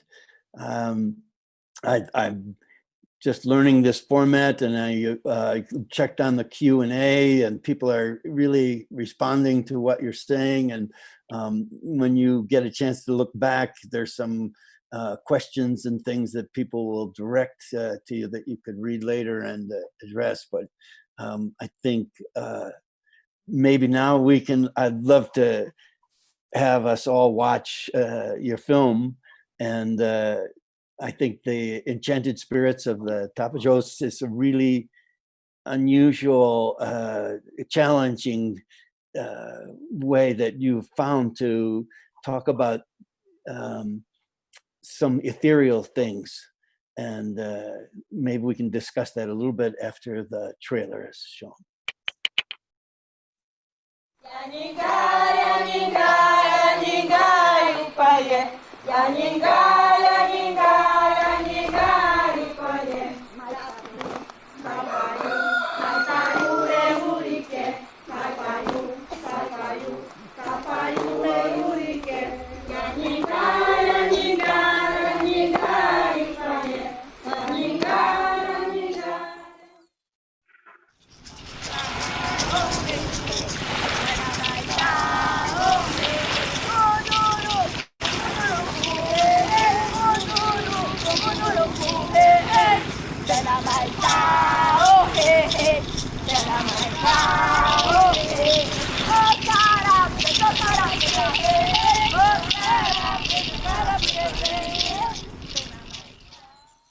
Nossos ancestrais, que eles bens, eles curam, eles têm o poder de dizer o que cura, o que não cura, eles têm o poder de dizer o remédio que vamos tomar, que vai servir para aquela doença, e esses são o que nós devemos acreditar e não deixar perder.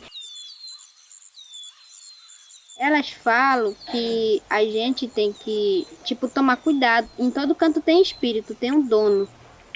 Que no caso, na água é a mãe d'água, na mata é a mãe da mata, que é a curupira. E esses espíritos que andam por aí, que no caso são os donos de lá.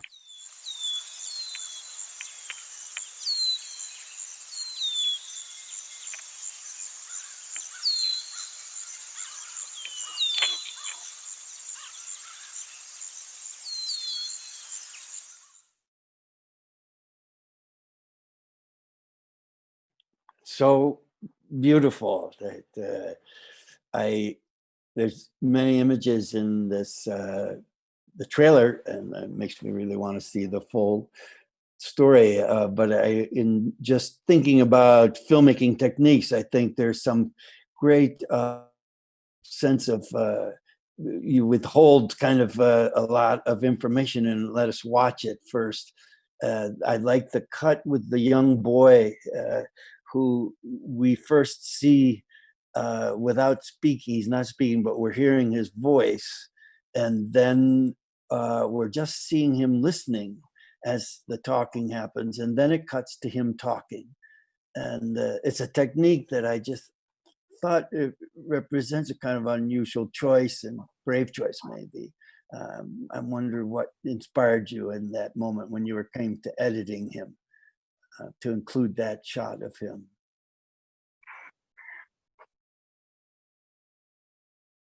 Acho, nesse contexto do Gabriel, não teve algo em si que me inspirou, assim. Quando eu editei, eu queria fazer uma introdução, sabe, das pessoas, mostrar elas, sem ser falando, só mostrando elas ali, no momento antes da entrevista, para que as pessoas pudessem ver elas realmente como elas são, sem estar falando, porque às vezes quando eu não dizia que eu estava gravando, eu colocava para gravar e eu não falava. Então as pessoas estavam sendo elas ali. E quando eu falava, estou gravando, elas mudavam um pouco. Então, acho que o intuito assim, era mostrar um pouco isso. E esse filme, ele fala sobre a questão da espiritualidade. E para os 13 povos da região do Baixo Tapajós, a espiritualidade é muito forte. Nossa, assim, a gente fala muito que se o nosso corpo não está com o espírito fortalecido, o nosso corpo está fraco, não tem como a gente lutar. E a espiritualidade aqui na nossa região é algo que nos conecta com nossos ancestrais, é o que nos dá força para a gente lutar pelo nosso território, pela nossa cultura. E falar sobre isso também é muito importante para mim, porque eu venho de uma linhagem onde a espiritualidade é muito forte. A minha mãe, ela recebeu um dom da espiritualidade desde criança, e isso se passou para mim. Então, assim, falar sobre isso, desde criança, eu ouvia meu avô falando sobre história de encantados, né? De que aqui no Rio tem um outro mundo debaixo do nosso rio. Então, ele falava desses espíritos, dos espíritos que protegiam, que protegem, né, o nosso território e protegem a gente, e de como a gente precisa respeitá-los. Então, mostrar isso para outras pessoas é muito importante para mim, porque aqui na região, aqui no Brasil em si, quando a gente se fala sobre espiritualidade indígena, sobre os encantados que vivem dentro do rio e na floresta, como a Curupira, as pessoas demonizam muito esses espíritos. As pessoas dizem que é uma lenda, como se que não existisse, sabe? Como se fosse algo inventado do nosso imaginário. E nós sabemos que não é. Nós sabemos que isso é um espírito que é do bem, é um espírito que está aqui, está protegendo a nossa floresta, está nos protegendo, está nos fortalecendo. Então, mostrar isso é muito importante, e principalmente mostrar jovens que têm essa conscientização, porque a gente sabe que hoje o mundo ele tem muitas coisas que acabam fazendo com que a juventude ela se desconecte um pouco da sua cultura, e ela acaba tendo mais vontade de querer saber de outras coisas do que a nossa cultura. Então, esse ato da gente sentar numa roda de conversa e conversar com nossos anciões é algo que está se perdendo. Então, a gente poder registrar essas histórias desses anciões, falando sobre o mundo dos encantados, porque em cada povo, em cada lugar, cada um tem suas histórias com os encantados. Então, como eu tenho uma espiritualidade muito forte, eu já tive experiências de ter contatos com esses espíritos de várias formas, eles se presenciaram para mim de vários momentos. Eu queria, nesse filme, mostrar para as pessoas isso. Eu queria que as pessoas vissem que o rio, ele não é só o rio, a floresta não é só floresta, e como nós precisamos respeitar o rio, a floresta e esses seres que estão presentes neles.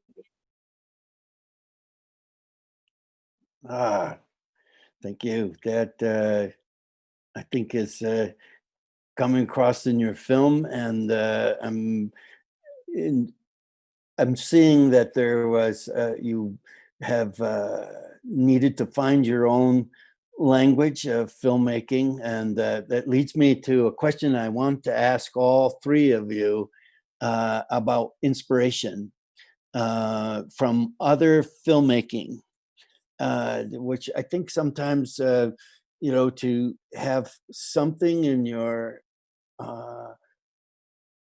past that where you've experienced filmmaking, making meaning in a way you maybe was surprising, and it may inform how you go about your work now. And maybe it's not filmmaking, maybe it's another piece of art or something. But I want to start maybe with you, Keenan, to ask you, have you seen any other films, indigenous filmmaking or otherwise, that you feel inspired by, that you can share with us? I mentioned it briefly in my story before, but my main inspiration is from If Not Us Then Who, and also Rekam Nusantara and Indonesia Nature Film Society, because I was accompanying them since I was a child, since I was small. I think my earliest memory is when I was like 7 or 8 years old, seeing them. And when they're finished filming, they would also show the footage to the people, and also show films from other places to show that because most of their films are about indigenous people, and when they show it in different places throughout the archipelago, throughout the earth, it just shows how similar most cultures are, how we still have a lot of the same basic values, such as protecting the forests, and how important it is to us, how to manage the forest too, and also to only take how much you need, nothing less and nothing more. And from their films is what inspired me. Thank you. Yeah, I can, that was similar to my experience with If Not Us Then Who, but it wasn't even called that. It was, you know, first, some of the work that I saw when I first met Paul Redmond, who is director of the If Not Us Then Who, 15 years ago in a film festival in Brazil. It was in Manaus. And I was seeing these images of people and telling their own stories, and seeing them if for the first time I had been in Brazil, and then seeing these stories from all around the world being told. That's kind of inspired me later, having known him so long, to be on the board, because I think it's a great, important work. I think there's sometimes some images that just strike me, and his films about the illegal farming in Indonesia, where the stark stories of people coming away injured with blood on their chests and head injuries and things, and they're still trying to talk to describe what they just had been going through. And I think those kind of that kind of moment was really what always I refer to when I think about the challenges of trying to protect the forest in Indonesia and all around the world. And so I wanted to ask maybe Yanga, if you were with us to talk about what previous film moment or film that might have inspired you.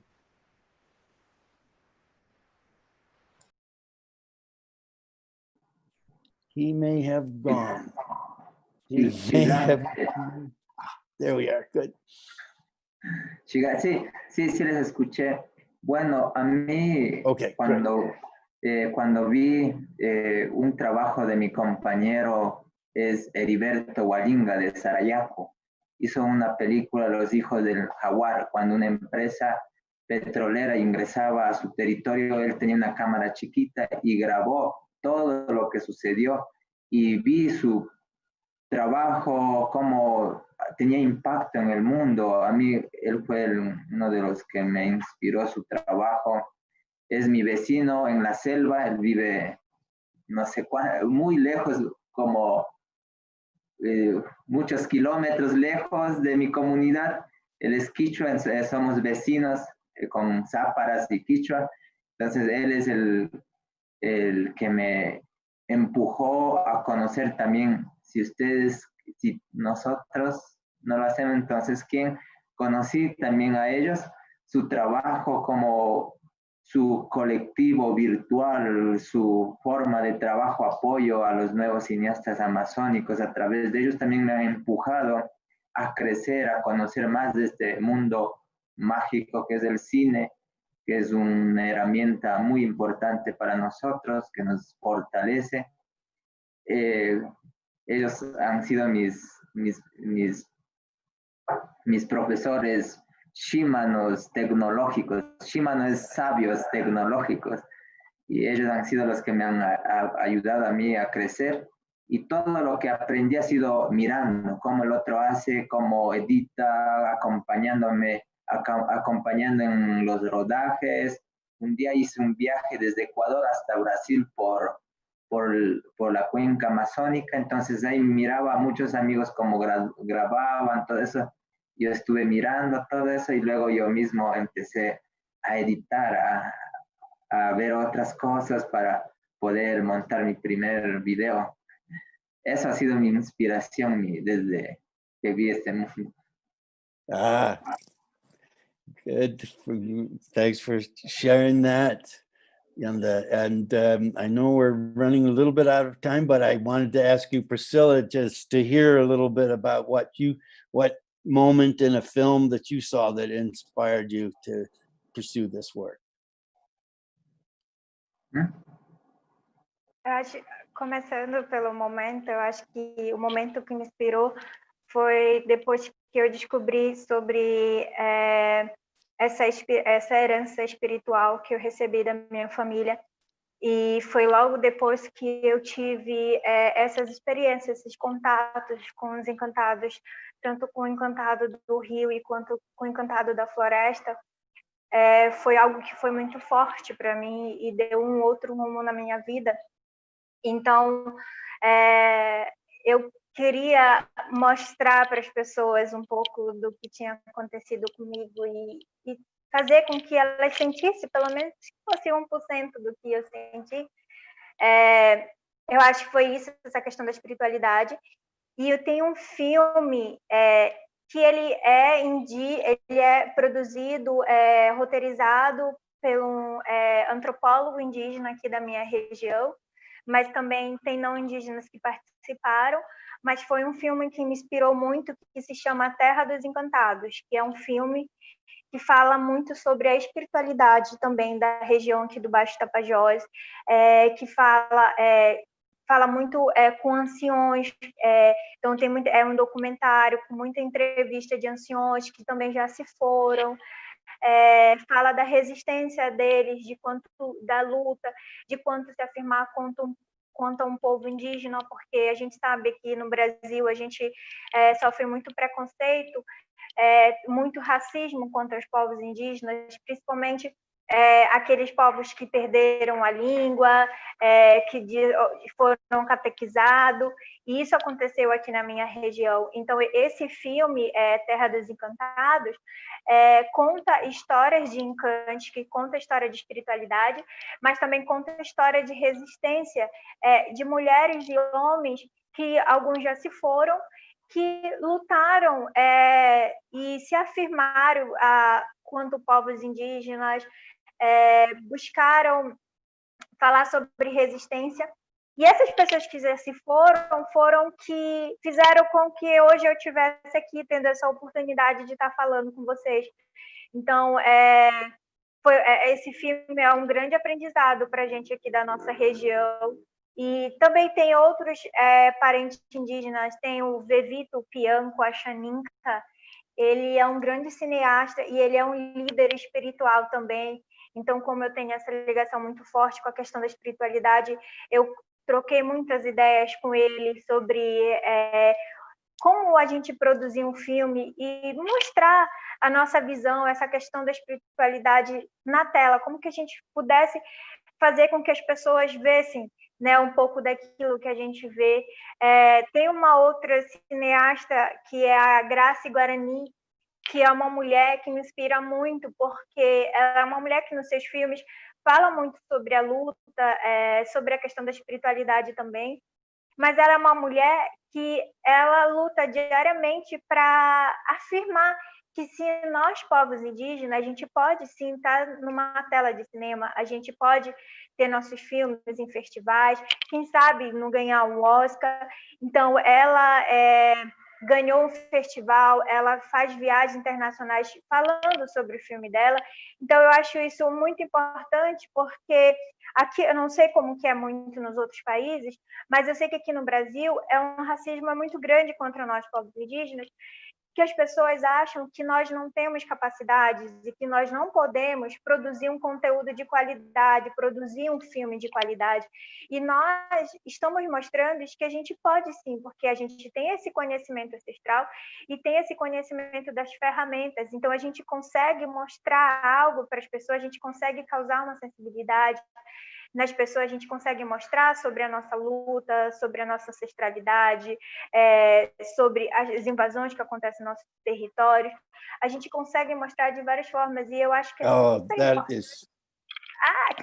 okay. Yeah, I think that really sums it up, Priscilla. I mean, to all three of you today, I know we have to wrap it up now, but all three of you, I think, have shown that you have knowledge and you have a message that you have to give. And not that an Oscar is a terrific representation of great filmmaking, but the world attention should come to these stories. And I think you are, all three of you, doing a great, and you're on a great journey, and I look forward to hearing and seeing more of your work. So I think that's about it, all that we have time for today. But Michael, I think you're going to take it over and bring us to the last part of this, the programming for today, which is about how to tell our stories. Thank you, Bill. Thank you, Keenan, Priscilla, and Yanda. I would have met Keenan last year, and I know, I've seen some of his films, and he does quite a lot of work. I've also would have met Yanda. I've not seen or met Priscilla. But it's important for us as indigenous peoples to tell our stories. And I think one of the things that I got out of this, and it was Keenan who said it, that, we need to tell stories from our own perspectives. And I think this is really important, that we are the ones telling our stories, because I think we're the ones who are better able to bring over our stories. Yes, learning some storytelling techniques can help us, but it's important that we tell our stories from our own perspectives. So thank you, Bill, for holding that panel. And we have one last session that we will have this afternoon. And then after the session, we will have some DJ music by DJ Henrique do Brasil. He will take us, finalize things for us this afternoon. But before we get into that, I'd like to introduce you to our next host, who will be carrying the next session. And this is the last session for today, well, except for the DJ music.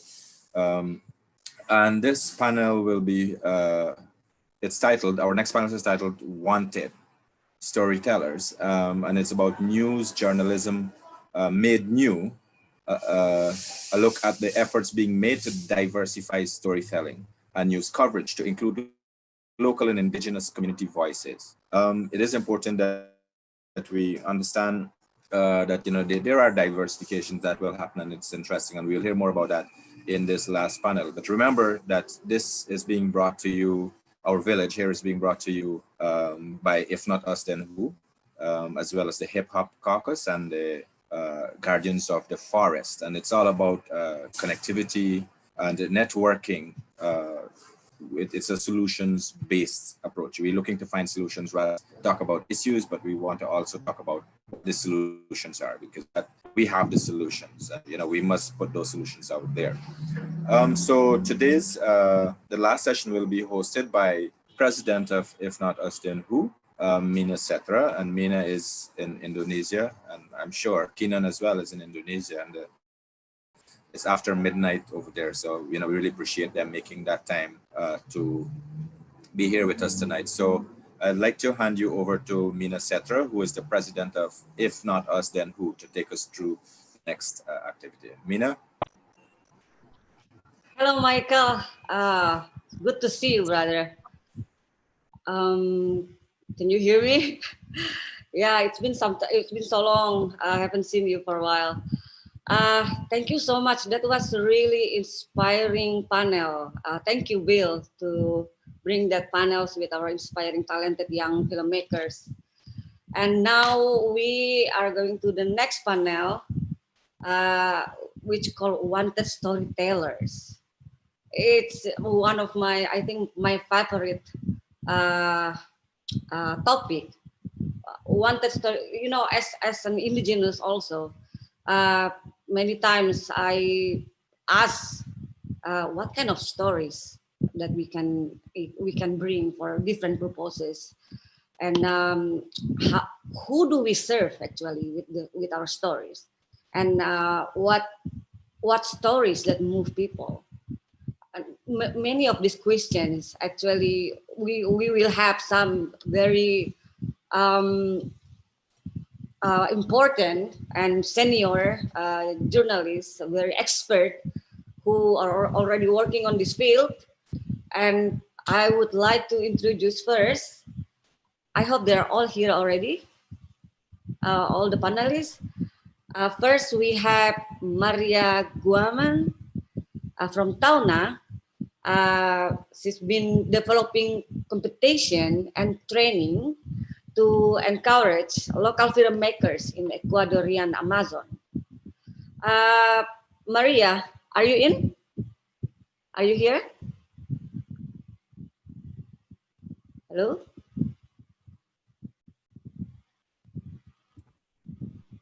Maria, we can hear you. No podemos oírte, María. Hay un problema con el micrófono. No. Hello? Okay. Since Maria still have problems with the communications, maybe we can move first. Yeah, I'll go to. Are you there, Maria? Is it you?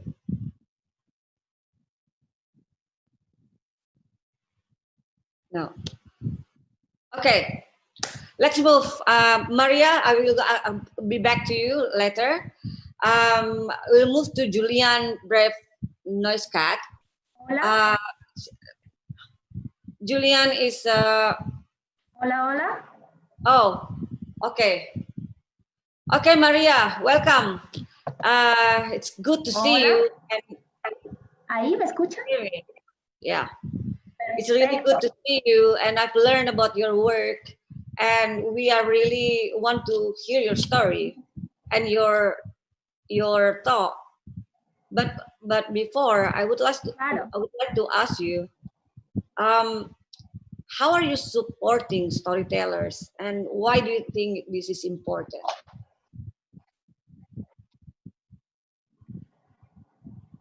Muchas gracias por la pregunta. Buenas tardes y días con todas y todos. Pues nuestro trabajo desde Tauna consideramos que es importante para la formación de comunicadores y comunicadoras, porque lo que soñamos es crear una red de periodistas, una red de comunicadores profesionales desde territorio, que puedan compartirnos sus experiencias, que puedan compartirnos sus historias desde su propia perspectiva. Adicional a esto, crear una red es súper importante porque nos permitiría generar alianzas, no solo en las unidades que están en la selva, sino con los vecinos, como ya lo hablaba Jan, es importante como conectarnos con los vecinos de los otros pueblos ancestrales y adicional también con organizaciones internacionales, con organizaciones nacionales que nos permitan como generar esta ancla para ponernos, no solo como fundación, como organización tauna, sino también como un colectivo profesional de personas que lo que hace es a través del cine, en nuestro caso, pues denunciar, hablar, compartir las realidades que tenemos desde territorio con el fin de que éstas puedan ser tomadas en cuenta.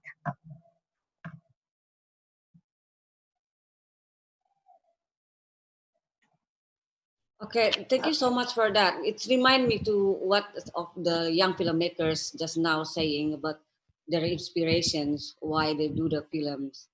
I will be back to you later. We have a very short amount of time, so sorry for that, but we'll be back. I'm going to Julian Brave Noisecat. He's an indigenous activist and also writer. He has write in bunch of media, in print and online, and won several awards also for his work. Julian, are you there? Yes, can you hear me? Yes. Okay. Yeah, my first question to you is, what moment you realized that you want to be a writer, and what inspired you to be a writer? Oh man, that's a more personal first question than I thought I was going to get. Because you write so much already, so.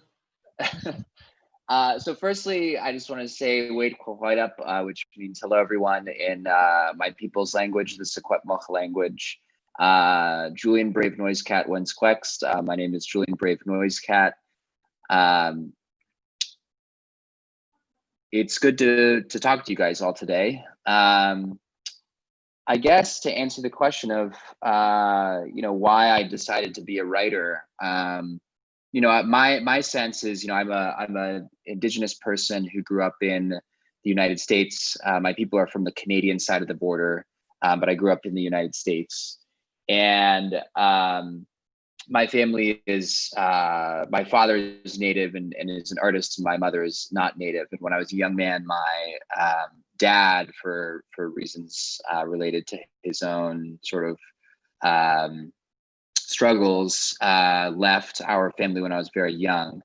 And that combined with, growing up in a country where we don't talk at all about the history of Native people. We don't acknowledge, even in some places, that there are people who are indigenous to the places that we come from, made me, from a very young age, want to, firstly, feel as though I wanted to understand my father's story, and with that, my people's story, and understand why he faced the challenges in life that he did, and why that led him to leave.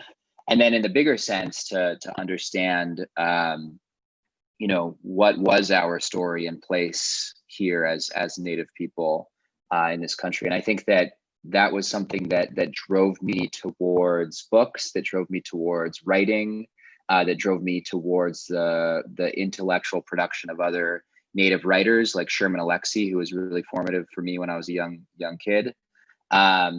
And I think is still actually in a lot of ways the sort of energy that drives me to report and write and do journalism today. So it's that sort of trying to chase the story from both a personal and then also a sort of more social and macro perspective. Thank you so much, Julian, for that story. As the same things, I will be back to you after this. I'm going to go to Jonathan Watt. Okay, this person I know. In 2016, he's been following us in our Guardian of the Forest tour campaign in Europe. Jonathan, are you here? Jonathan Watts is the with the Guardians, the Global Environmental Editor and Board, and the board at Pulitzer. Jonathan, are you here? Hello? Hi, Mina. Can you hear me? Yes, I can hear you. Lovely to see you again. It's been a long time. I'm very happy Yeah. to join, and I've been really impressed by this event organized by, if not us, then who? It's great. Yeah. Thank you so much for being here, Jonathan. I have questions. First questions to you is, we would like to know, could you explain how you are engaging with indigenous storytellers and how they can engage with you? I remember you chasing me once with all your questions and I was running away. You're a very difficult subject to interview, Mina. Well, the main way with The Guardian, let me explain that first of all, was that we worked for more than a year on a series that we called The Defenders. This was basically guardians of the environment, guardians of the land, and the majority of them were indigenous people. And the perspective was this, that essentially there is a series of conflicts taking place around the world. They are usually small-scale conflicts in very remote places, and most of them are ignored. Many of them are not reported. There's very little justice and a lot of impunity. And if you take each of these cases separately, they seem very far away and distant from the lives of our readers. But when you put them together, they reveal a pattern of something that is taking place across the world, and that is the rush to secure, to extract resources in ever more distant from major economic capitals, parts of the world. So this is taking place across particularly the global south and the developing world. And I think that in any conflict, the last thing the dominant power wants anybody to do is to reveal the human cost of their victory. And that's true in a conventional war, and that's true in this kind of war. And it is a war, I think. It's a war against nature, it's a war against diversity, and it's a war in which so-called civilization and economic development are trashing more and more of the planet and pushing nature, wildlife, diversity into the margins. And often at those margins, it is indigenous groups who are under the most pressure and who are fighting to hold on to what's left, which used to be a lot of land, and now and often it's very marginal land. And I think what we tried to do with the Defenders series was, first of all, we worked with Global Witness, and we put a number on the number of environmental defenders who are being killed every year.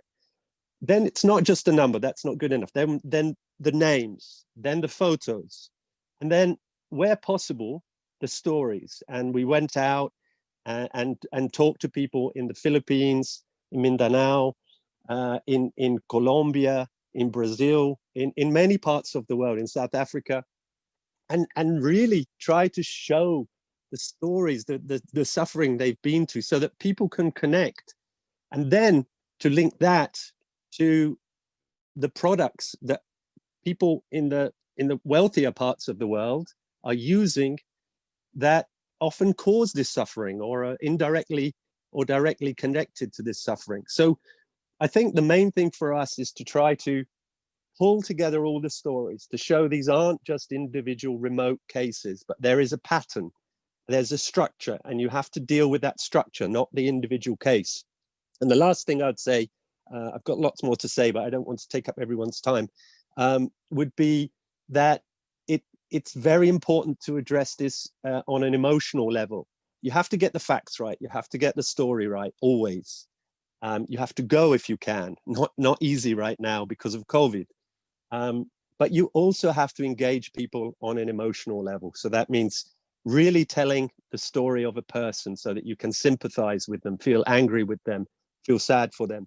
And I think that's what we tried to do, because I'm an environment editor, and often the environment is a niche that is like almost like science, climate science, or the other side is often it's like wildlife conservation.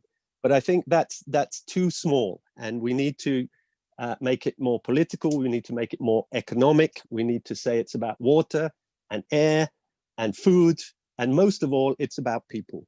So I'll leave it there. There's plenty more I'd be glad to say, but I look forward to hearing what the others have to contribute to. Okay, thank you, John. It is really a brave things that the media do, you know, because many times media doesn't want to publish our stories because they think that it's not interesting. Especially now, like in Indonesia, many media say we are tired with conflict issues. People tired of conflicts or land grabbing issues, this kind of things, no? And they want to have more like other stories that make people feeling peaceful. But that's not the world that we live in. So we'll back to that later, I think. I want to introduce next panelist, Carla Mendes from Mangabay. She's Brazilian contributing editor, edit both spot news and feature pertaining to Brazil, manage feature series on women-led conservations, indigenous communities, and illegal deforestation. She also does in-depth investigating reporting and data-driven investigative projects. Carla, are you here? I saw some comments from you during the youth filmmakers. So I believe you are here. Wow. Hi, everyone. It's been Hello, Carla. Yes. Yeah, it's been a pleasure to be here. Thank you for the invitation. To have you. Yeah. It's great to be. Yeah. So I have questions. This is interesting what you are doing. How are you supporting these local storytellers? And what makes a good story and what doesn't? This is really important because sometimes we are confused. What story we should tell? Because other people said, no, that's not good stories. Some other advice that nobody will be interested in that. You know, so these kind of things, I think the advice from you guys maybe can help us to be better storytellers. Sure. Well, the good news is that Mongabay is highly interested in these stories from indigenous people. We are mostly focused on tropical forests and indigenous people. And this event's really timely because I'm playing a role in trying to build a network of indigenous people, river dwellers, and local contributors for Mongabay. I've been thinking about this for a while. I've been a reporter for many years, and for a year now, I've been doing this double role, editor, but doing my in-depth reporting. And I've been thinking about a way to bring these people to our network, because sometimes something happened, you are not there, but they are there. And as they explained, almost everyone has a phone, so they can get photos, footage, and actually and then during this, I've been thinking about this, and then COVID-19 came, and then somehow it kind of speed up the process, because then I brought it, and Mongabay is really open to this. And I've just included the first indigenous filmmaker to our network from Media India, who does an amazing work here. And then we are doing a story about the women warriors of the forest in Karu Indigenous Reserve. They do an amazing job with the guardians of the forest there, the Guajajara people. And then I brought Erisvan Boni Guajajara to be a contributor, and we are buying his footage. You know, he has a video already on YouTube with an interview in the warriors, but then we are buying B-roll and another material to do a video for this story. And then we are also changing procedures, you know, because to include people, you think about language. And Mongabay, as it's based on the US, all the documents are in English. And then I said, no, we need as documents because you have contracts or contributor service to be filled.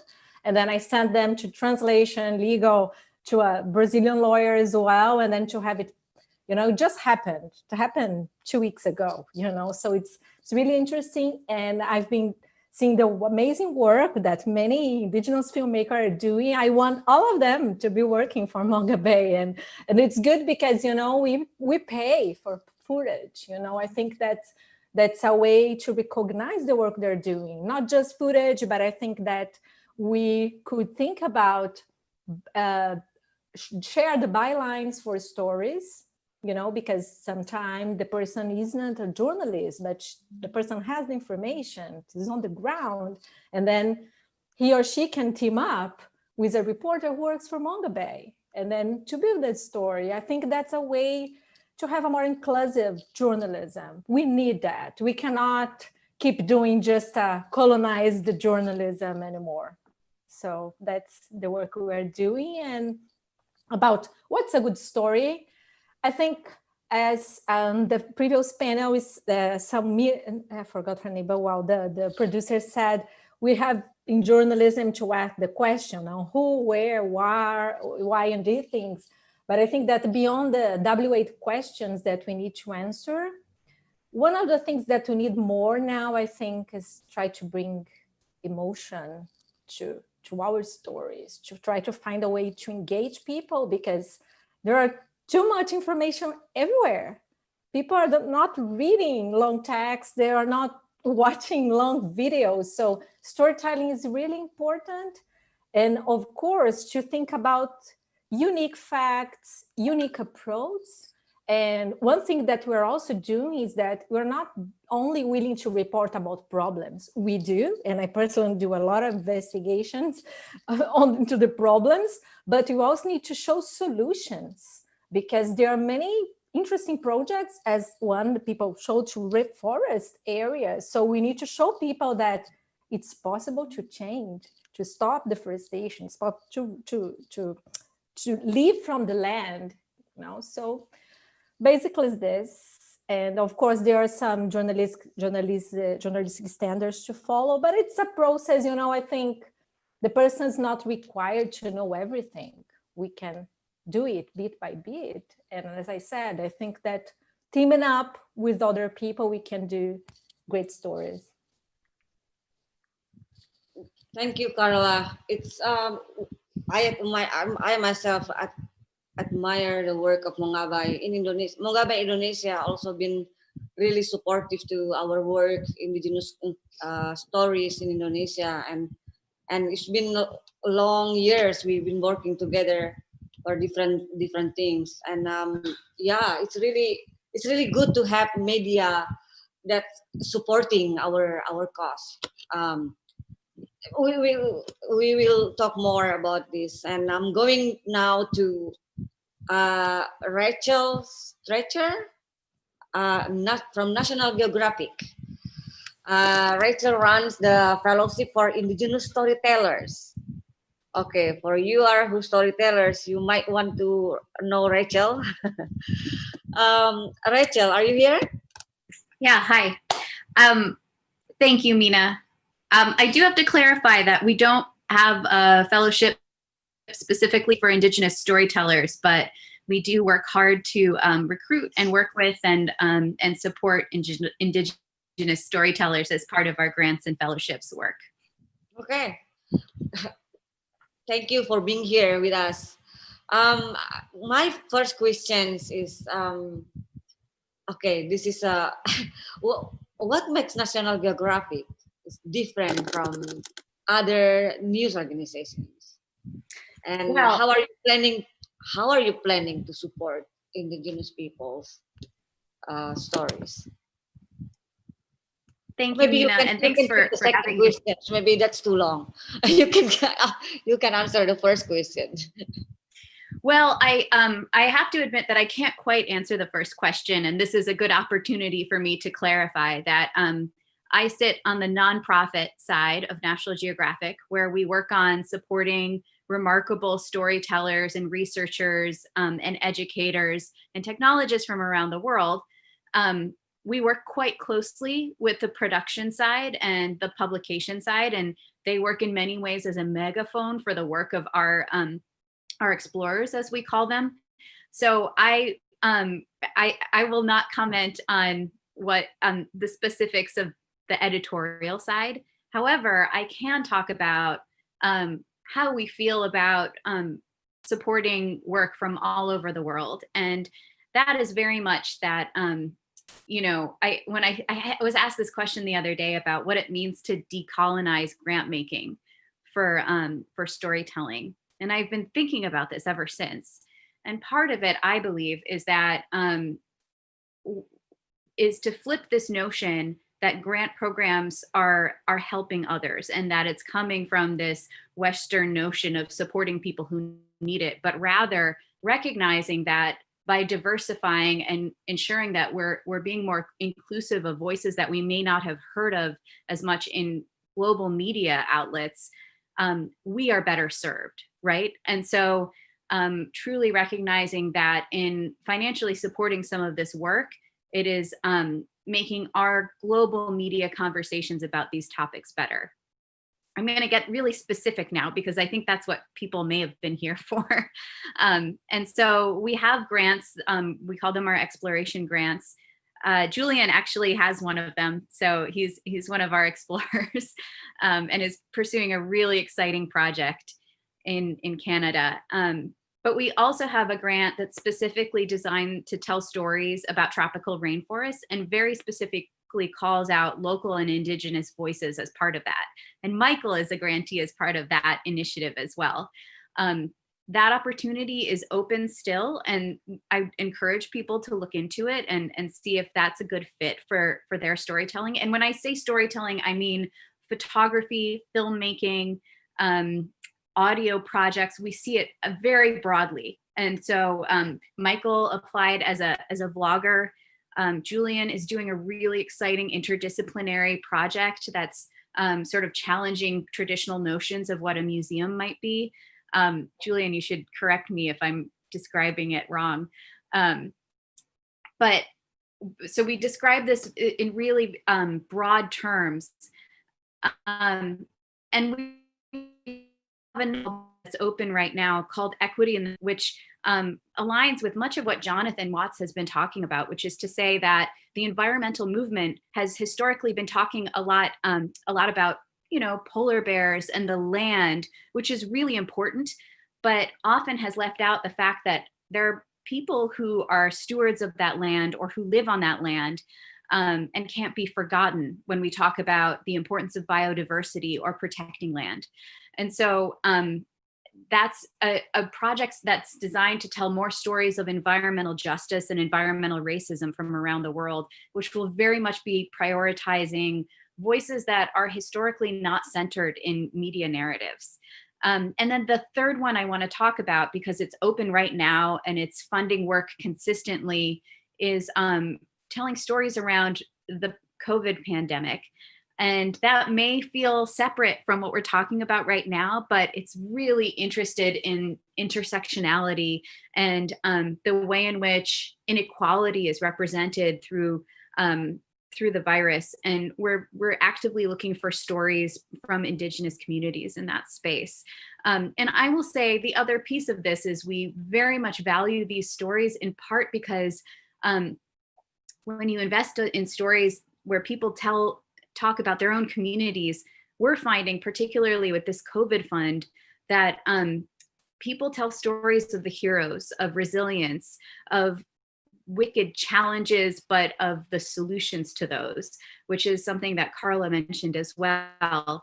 And I love seeing that kind of story. You never want to tell your own story from the perspective of victimhood.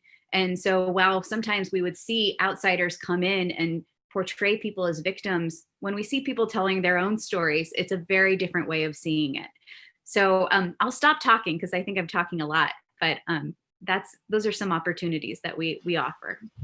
Yeah, I don't want to stop any of you because all this is really interesting discussions and very important one, I think, because we are now talking about how people see us. as indigenous peoples. And sometimes we are confused about what mirror they want to reflect. They want us to reflect, no?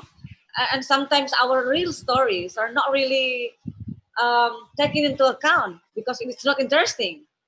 You know, some personal stories, small, simple stories, people want something that is big and, you know, but sometimes that's not it. That's why I want to go back to Maria Goman. Maria, how do you see these young people that joining the competitions? How do you see their story through their perspective, their lens? Bueno, desde Tauna, nosotros, bueno, somos una organización muy nueva en el tema de producción audiovisual. En este espacio que hemos tenido de formación, para nosotros el espacio de creación de nuevos productores, de nuevos comunicadores es súper importante, porque entendemos que unirnos a estos nuevos jóvenes es un proceso de construir para resistir desde territorio, teniendo en cuenta que nosotros somos unos acompañantes y guías de las personas que tienen una cámara desde la selva, porque y en esa guía que les damos, pues nosotros alentamos a que lo que ellos construyan no tiene por qué tener un límite o una forma ya establecida. Entonces, ese hecho de poder dar esta amplitud a las personas que quieren compartir con nosotros sus miradas, sus colores, sus sonidos desde lo que ellos mismos sienten, para nosotros es una experiencia riquísima, es una experiencia alentadora, es una experiencia constructora para nosotros. Estamos convencidos de que formar comunicadores, periodistas desde la selva, formar es empoderar. Y lo que queremos con ese empoderamiento es entregarles herramientas digitales para que ellos y ellas aprendan, que es lo que yo estoy de acuerdo con Jonathan que dijo, que es importante también poner en estos políticas. No debemos quedarnos como comunicadores en estos espacios y tener miedo a no meternos en algo, sino que es súper importante ser valientes, formar en ser valientes y también formar en esa valentía, en la responsabilidad que tienes al compartir una imagen, al compartir una palabra, contextualizar bien, analizar bien, consecuencias, reacciones. Todo eso es un proceso que como Tauna estamos recién entendiendo y nos ha ido súper bien. Entendemos también que, mira, en la primera experiencia que tuvimos en el marco de COVID-19, pues una de nuestras frases también es, somos diciendo, haciendo. Entonces, un día, pues decidimos lanzar un concurso desde plataformas digitales y nuestro primer concurso, el lanzamiento es el Bauasi. Ese fue nuestro primer concurso que lanzamos de cortos que se podían grabar con teléfono. Y realmente no pensamos que iba a tener un impacto como el que tuvimos. Tuvimos respuestas de varias comunidades y esto también me uno porque a lo que creo que, no recuerdo quién fue el que lo dijo hace un momento, pero las respuestas, pese a que fue el tema de COVID-19, es un tema súper preocupante. Tuvimos videos muy propositivos, muy fuera de lo común, muy interesantes en la mirada que las personas tienen del COVID. Y fue como una muy buena primera experiencia que tuvimos de formación en este contexto de COVID, ¿no? De no poder salir, de no poder encontrarnos. Adicional a esto, creo que también en la pregunta que tú nos hacías de cómo nos relacionamos con estos nuevos jóvenes, la relación y las experiencias, la relación que hemos tenido nos deja como una buena experiencia que estas tecnologías nos han ayudado a recopilar información de la memoria histórica de los pueblos y como comunicadores y como comunicadoras de pueblos y nacionalidades, pues esto es maravilloso porque nos permite profesionalizar el cine, generar documentos, líneas de tiempo bases de datos de fotografías que quizás se están perdiendo, y ahora con el trabajo que estamos haciendo, con apoyo de personas que están en territorio, que quizás alguna vez tomaron una foto, grabaron un audio, y ahora nosotros estamos en conjunto recopilando eso, pues es una experiencia súper buena que hemos tenido de lograr que el cine sea una forma de nuevamente poner en la pantalla una memoria histórica que está en riesgo de perderse. Otra de las cosas que hemos logrado como Tauna en este poquito tiempo que tenemos de vida también como experiencia es de entender los desafíos de los que hablaban también mis compañeros de panel, y desafíos que uno de los principales desafíos es el financiamiento, es el acceso que nosotros tenemos desde acá a financiamientos, a becas, a tener acceso a canales que nos permitan que las convocatorias lleguen, y cómo llenar esas convocatorias desde las personas que inclusive en algunos casos no tienen internet. Pero ese es un desafío que todavía estamos avanzando y vamos bien. Thank you so much, Maria. Really nice to hear your thought. And you know, sometimes I wish the inspirations is also like a virus.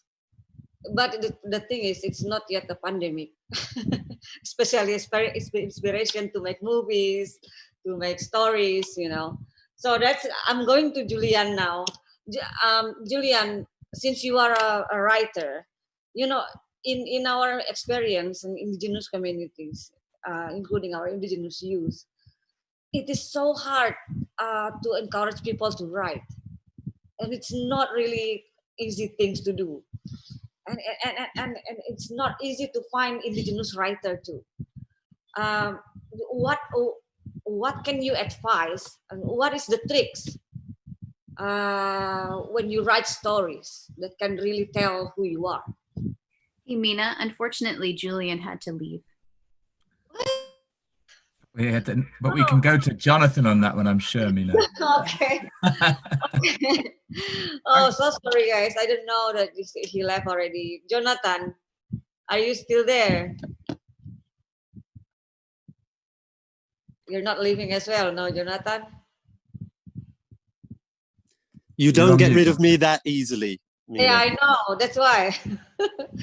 So my questions to Julian, maybe you can help answer that too, because you know it's not easy to find our own writers, like the indigenous writers. We have now more and more indigenous filmmakers, video makers, you know, but writers, it's not really easy to find because it needs some, I don't know, everything is needs skill. So what is the trick? What people want to hear when you write your own stories, or from the stories that you see from your community? Well, I think sometimes we can't just write the stories that the readers want. We cannot just try to be popular. Otherwise, if we do that, we just follow in the patterns of the past, and we need to find new patterns and new languages and new ways of talking about things. And I think with regards to indigenous storytelling, the traditions are often so different, and in some cases there are oral traditions rather than written traditions, and so sometimes they do not transfer across very easily. And in fact, I confess I've done so many interviews and written so many stories about the situation in indigenous communities, and I find it very difficult. I feel that I cannot always connect as well as I want to. I really want to understand everything, but I feel I have a lot of weight of colonial history and so on, and so I feel I have to make an extra effort. But I think the key is to find bridges and to take time, and it's all about communicating, and it's all about learning how to communicate. It's about learning other people's language, writing a news story or a news feature is a certain kind of skill and a certain kind of language. And it's a different skill whether you want to communicate with, sorry, a regional or a local community, or whether you want to reach an international audience. And sometimes people need help because making that bridge is not easy unless you have a foot in both sides. So I think it's up to people like me, people like you, to sort of encourage people to learn the skills, but also to do it in their own way and to find their own techniques. I think Maria's story was fantastic, and this what she does was really impressive. I'd like to add one thing, following from what Rachel and Carla was saying about practical things that maybe I can mention, and that is that I founded the Rainforest Journalism Fund with a group of South American journalists and also international correspondents like me. And excuse me, this is a $5.5 million program that covers rainforests in South America, in Africa, and in Asia, particularly Indonesia. And the idea is we wanted to start this because I think as a journalist, you're told always be objective, always be outside, always. But I think in the world now, we cannot do business as usual. And if we cannot do business as usual, we cannot do journalism as usual. So I think we need to find new approaches. We need to go outside of our usual patterns of doing work. So helping to found this organization was part of that, because we know it's very expensive to go to many indigenous areas in the forest. And for big corporations, they have the money. For journalists, it's often difficult. And so many stories are not reported. And so the fund is to help journalists go and report this. And during COVID, just in the last month, we put out a special appeal for stories linked to indigenous groups, linked to traditional communities in the forest, that can tell of the situation under this, pandemic, and how indigenous communities are affected. And I can send the link of that later. But we are trying to get, inevitably, someone like me is part of the, we have a legacy, a historical legacy that has its origins in colonialism, and we have to think of a transition so that we can share the best of what we have, but learn so that we can go beyond what we have and share what we have and find solutions. And I hope the Rainforest Journalism Fund and a lot of the other great work we've heard about today can push this forward. And so I would really encourage people to look at what we do and to apply. And we would like as well to encourage these networks of indigenous journalists. It's not always easy. I think it would be good to have more training centers, or at least, if not training, because that suggests top down, or some kind of collaborative workshop on how to tell stories like this, exactly like this session. So there's a mutual interchange. But I think, it's very exciting that you're doing this. I think there is a little bit more humbleness in the mainstream media that I represent, that we can't just treat journalism as another extractive industry where we just turn up and take the story and leave nothing behind. And that is a danger. And I've probably been guilty of it at some time. You always try to be sympathetic and empathetic, but inevitably, sometimes you're just there for a few days and you leave. And I always try to be careful of the consequences, but there are dangers, and we need to be super sensitive, and there needs to be as much interaction as is possible. So sorry for talking too long. Thank you, John. It's really inspiring, and it's really important things to talk about. And that's why I want to hear also from Carla. What do you, and also Rachel later, what do you think about the discussion so far? How indigenous peoples can tell our story better, and how to move the readers or the people who watch our stories, because at the end we want to reach out to their heart so they can come and support us any way they can. Any thought on that?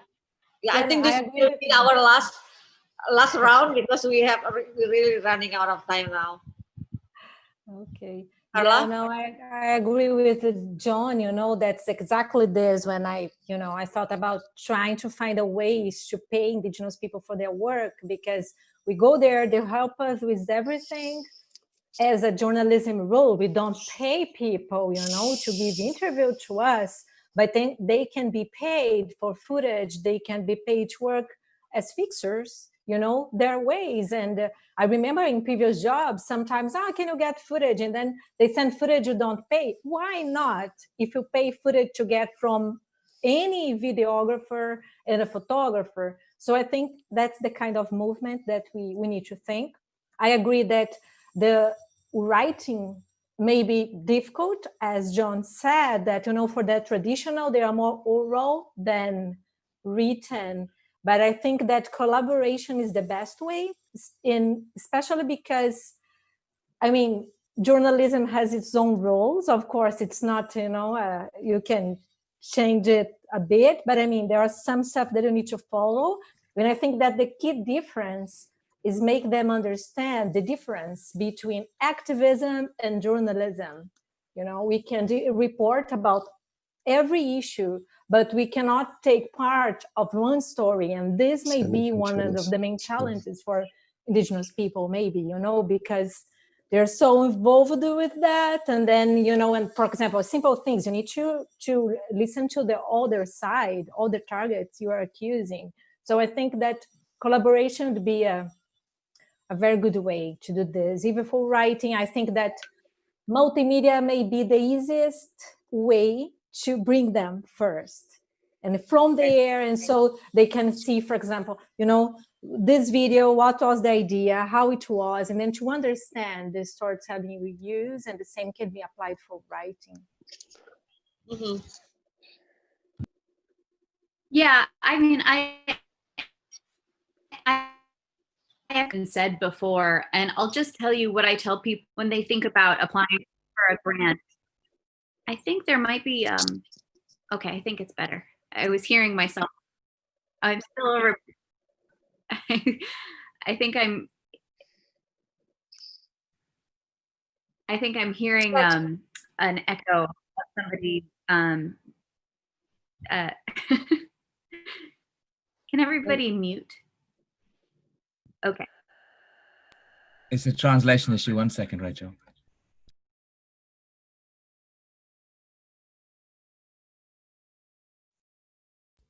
I think we're good. Okay. Thanks, everyone. No, I would echo everything that everyone said. And I'll just, I'll say that I think different kind of stories are different in various contexts. When told locally, it may be a particular kind of story that resonates with the community, the audience, but it's really important to think about who your audience is and who you're aiming for.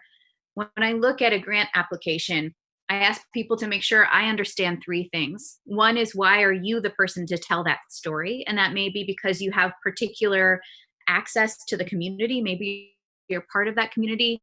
Also, that to really show us what your skills are as a filmmaker or a photographer or a spokesperson on these issues. We really need to understand that so we can see if it may have a distribution potential through National Geographic. The other is why a story is relevant or timely and exciting. And I would ask you to go back to some of the really brilliant comments from Maya and Maria and Carla and Jonathan throughout the day to understand why I should be excited to tell people about this story, and why it may be globally relevant if it is something that you're hoping is shared on a global stage. And then the third is what impact this story may have on the world. And that's where you get into that tricky space, Carla mentioned, which is that we're not here to support advocacy in a traditional sense, but many stories truly have the power to change the world if told in a journalistic way. And we want to understand what the impact of that story may be on people or the planet. And so those are the things that we look for as we're trying to assess whether something is something that we might be able to fund. Well, thank you so much for all of you who joining us tonight and with all of your thought. I've been taking notes a lot about what our discussion tonight, and I think we have to improve for us, like indigenous organizations. We can improve our information communication strategies better with this kind of discussions. I hope in the future we can have another discussion like this, more in-depth discussion on how we can tell story better. Yeah, and thank you again for being here, and we are so grateful for your participations. And to you also, John, I can see you anymore. And please tell Julian, we are happy to have him here. And I think we can pass on some questions that we have for him. Thank you. And I'm back to you, my brother, Michael. Thank you, guys. Thank you, Mina. Did a great job, and to all the panelists for sharing those wonderful stories. Indeed, I think this day, it was one of the best days I would have spent, just listening to all the stories from right across the globe. And I think it's really something that's inspiring. It's something that inspires me, even though I'm already in this kind of thing. I do this already. But I'm inspired by listening to all the stories from the storytellers who are out there around the world, in the Amazon basin, in Amman, in Mesoamerica, and other places in the world. It's really inspiring. But before we wrap up today, I'd just like to bring us back into perspective. Why are we doing all of this? But before I go there, I just want to remind us too that this is an event which was organized by, if not us, then who? The Hip Hop Caucus and the Guardians of the Forest. And it's all about connectivity and networking and looking at solutions rather than looking at just issues and discussing them, but we want to have solutions. So as the Guardians of the Forest, one of the things we have pressed for around the world is that there are 5 demands basically that we need. We can add more. However, there are some 5 core demands as Indigenous peoples, as Guardians of the Forest, that we have made from time and time again to governments. And those 5 are: 1, we would like to have our lands, our territorial lands, our customary lands recognized and titled. Many times in many of our countries, we still have issues with lands, and many times it's because we don't have legal tenure to those lands. So it's one of the things that we have been pushing for around the world. Secondly, many of our leaders have been criminalized. Many of our leaders are being assassinated, they're being murdered. And we want to have governments recognize their role in ensuring that Indigenous peoples are not criminalized, that Indigenous peoples continue to live freely and happily in their lands without having to be afraid of anyone. But sometimes governments themselves are involved in criminalizing us as Indigenous peoples. Why? Just because we are fighting for our rights to be recognized and respected. And this needs to change, and we want governments to recognize that. Thirdly, and I heard this come up in the session as well, is that we would like to have direct financing to communities, direct finances to Indigenous people, so that we can continue to, with our activisms, we can continue to advocate for our rights, because many times it requires resources for us to do these things. And we believe that having those finances come directly to Indigenous peoples is one of the ways we can ensure that we continue our struggle, because the struggle will continue. We know that the struggle will be there for years to come, but we as Indigenous peoples will continue to fight that struggle. And to see that happening, we would like to ensure that we have direct financing coming to us. One of the critical elements of our fight has always been about the recognition of our right to free, prior, and informed consent. Too many times decisions are being made without our input, and this needs to change. Indigenous peoples need to have their rightful place at the table in any decision that involves us, in any decisions that has to do anything on our lands, in our forests. We need to be involved in those decision making. So it's critical for governments and any proponent of projects to ensure that Indigenous peoples are consulted and that we give our free, informed, prior and informed consent to whatever it is that is being made.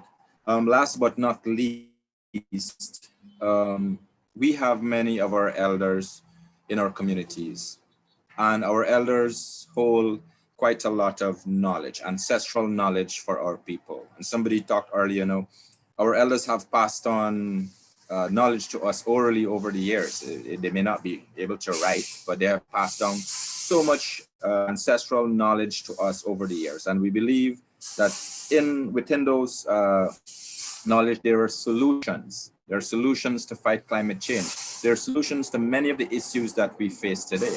And we want to ensure that our knowledge is respected and it's also, held in a place. We have our own scientists. We may not call them scientists, right? We may call them grandfather or grandmother, but they are our elders. And right now in the Amazon basin, our elders are being threatened by the COVID-19 virus. Many of them are dying, and we have seen it. And it's one of the things that for us and even the storytellers, it's some of the things that we can start capturing as well. We need to start digitizing some of the knowledge that exists out there before our elders go to the great beyond. And it's one of the things that personally I want to do, because there is so much that we are still to learn from our elders. But we want people to understand that knowledge that they have, that they possess, can help us as well in finding solutions to fight climate change. And we need to have our elders, sit at those tables where decisions are made with regards to climate change. So I'd like to thank the live bloggers. We've had bloggers, and you can find their blogs on our village.us. Our bloggers have been there sharing their local perspectives, and we'd like to really thank them for being there with us throughout this session today. We'd also like to thank you for being a part of this. Without you, this would not have been. And we really appreciate you spending the time with us here today. And we hope that you would have been inspired, by what you would have heard. And we hope that you can continue to engage and amplify Indigenous people's voices. Too many times our voices are not being amplified, and we appreciate you making that time. We appreciate you spending the time, and we're asking you and encouraging you to amplify our voices out there. So as you're aware, this session would have been recorded, and all of this can be found at if not us then who.me. You can go to our website and you'll be able to find all the discussions that would have happened here today. You'd be able to find the blogs and anything that was associated with this event today. This recording will be made available in due time, and we will ensure that there is translations, there is subtitled translations that you can watch it again, or you can share with others that they too can be a part of it. So we also like to thank the sponsors for this activity and all those who made this possible, like the Tenure Facility, Neotero, the Rainforest Action Network, and UN Live Plus, and all the organizations who created the super panels, of course. All those who would have participated in making the panels possible, we'd like to say thank you. I know, for example, Keenan, in his country, it's now after midnight, and he's still here with us. So we'd really appreciate the panelists for making the time and effort to sit today through this sessions. We believe that now is a vital moment in the world, and it's a time to really rethink and reframe how we live in our societies. It's a time to act on our climate. It's a time to really, truly belong. If not us, then who? If not now, then when? So if you're moved to support local communities, then you can donate to the Roots That Heal fundraiser, and please buy photography prints for communities online And all this information can be found at ourvillage.us. So you can find all this information regarding this at ourvillage.us.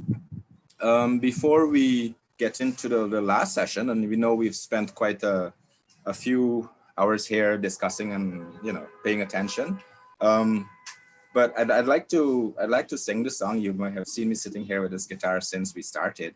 But it's a song called Shoti Ecologico.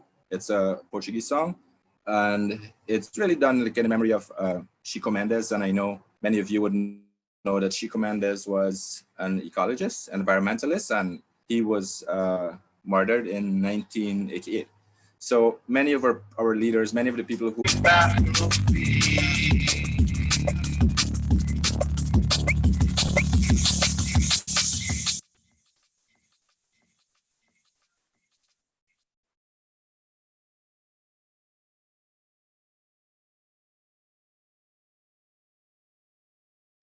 One more, Eric. Mas. Thank you.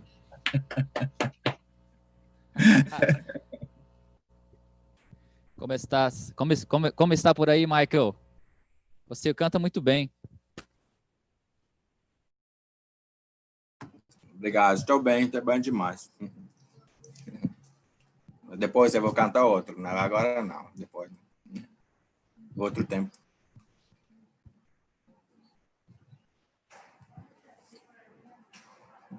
Muito obrigado pela oportunidade.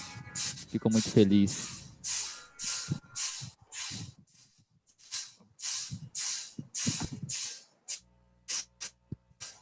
Como estamos de tempo?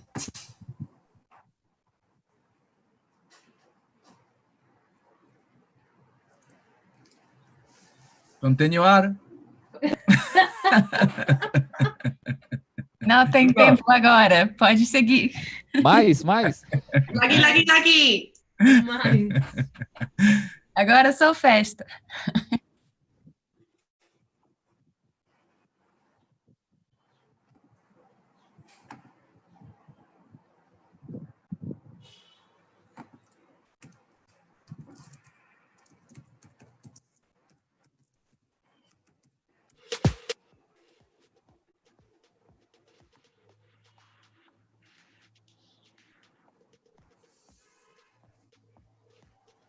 Nós, chefes das missões diplomáticas dos países membros da Comunidade do Caribe,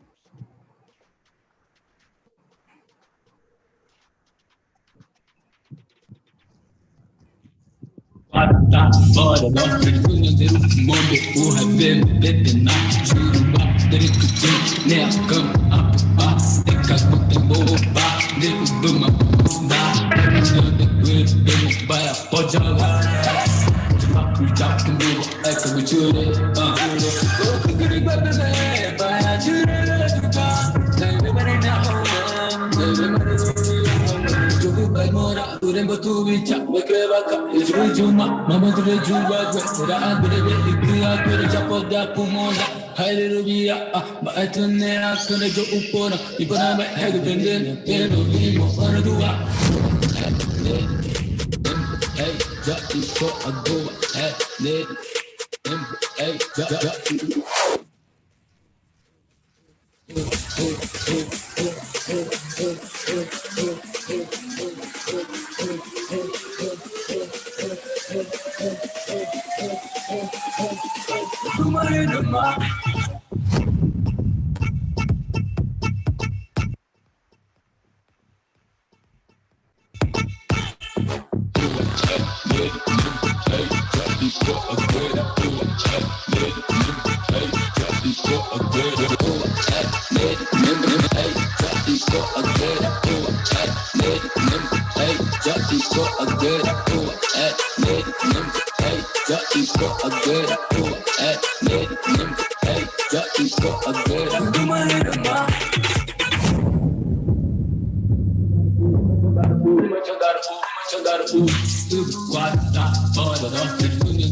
Iri bem que é culpa, encaixaria lua. Iri bem que é culpa, encaixaria lua. Why now? Why now? Iri bem que é culpa, encaixaria lua. Iri bem que é culpa, encaixaria lua. Why now? Why now? Amplitude para receber a força, a pureza renova o nosso ser criança. Voltei à infância em pensamentos, lembrei que antigamente não existia o tempo. Só levo o necessário na bagagem, eu tento, se entende? Não sigo regras, ando conforme com ventos. Em direção levam palavras obscuras, daqui a alguns invernos se mostram essas criaturas. A luz guiará seus filhos e o pajé indicará pra nós nossos caminhos. Meu, seu destino é incerto, só depende de nós ser o ser correto. Queremos um teto pra morar, resistência pelo nosso lado, incentivar. Mandando filho da chuva plantar.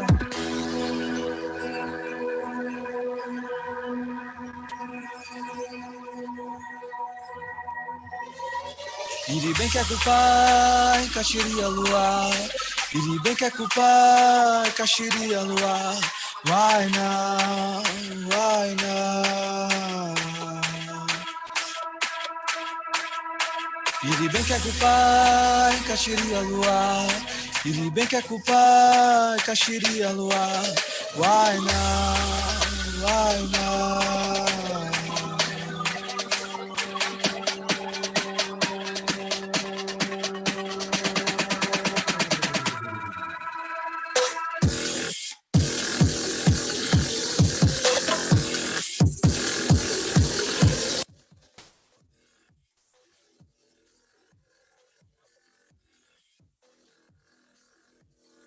Muitos erros na caminhada, só se aprende errando mesmo. A escolha do caminho é você quem faz de vez. No ato, terceiro entrada é fato. Pra uns faltam, outros se fartam. Eu senti fome, dorme que passa. As feridas da alma eu sei que sara. Evoluir não mais mentir.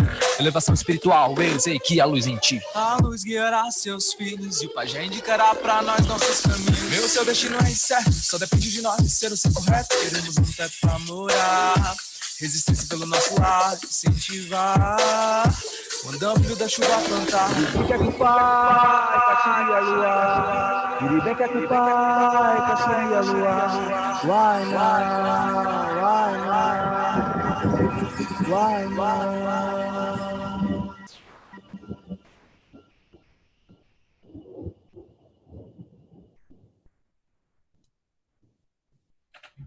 Thank you, Eric. Thank you. Yay, thank you, Eric. Eric arrasando. Gracias. Thank you so much. Lindo, Eric, lindo. Thank you, guys. Thanks for turning up. Thanks for making this amazing. Appreciate it. Thank you so much, everyone. Hey, Lucas.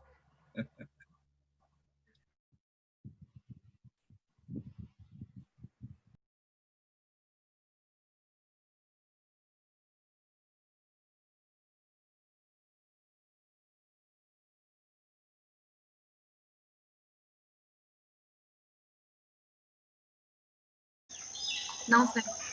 Mas, Daniel, a Márcia vai iniciar a fala, depois vai você, depois é o André, e o final é o Eric, que vai apresentar. Eu adorei. I love the sound. Hola.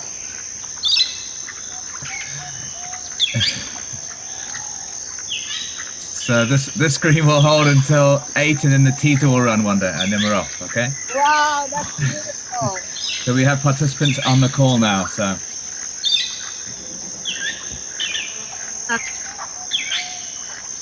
The sound is from Talamanca, Costa Rica. It's beautiful. It makes me feel like I'm living in the wrong country.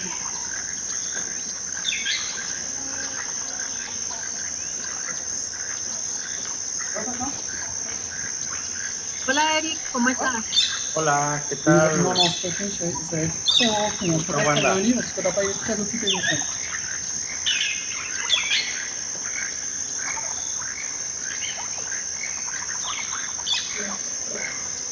¿Cómo están todos? Muy bien, ¿y usted? Bien, bien, aquí. Listo. Me alegro. Buenos días. Bien. Buenos días, Eric. Hola, Andrew.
¿Está Eric?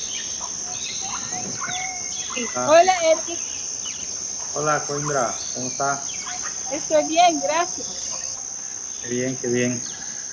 Eric, decidimos Hola. en el comunicado no poner nada sobre Se desconectó su audio, Coimbra. Ahí está. No lo escuché. Yo hablo contigo después, ¿ok? Ok. Gracias. Bueno.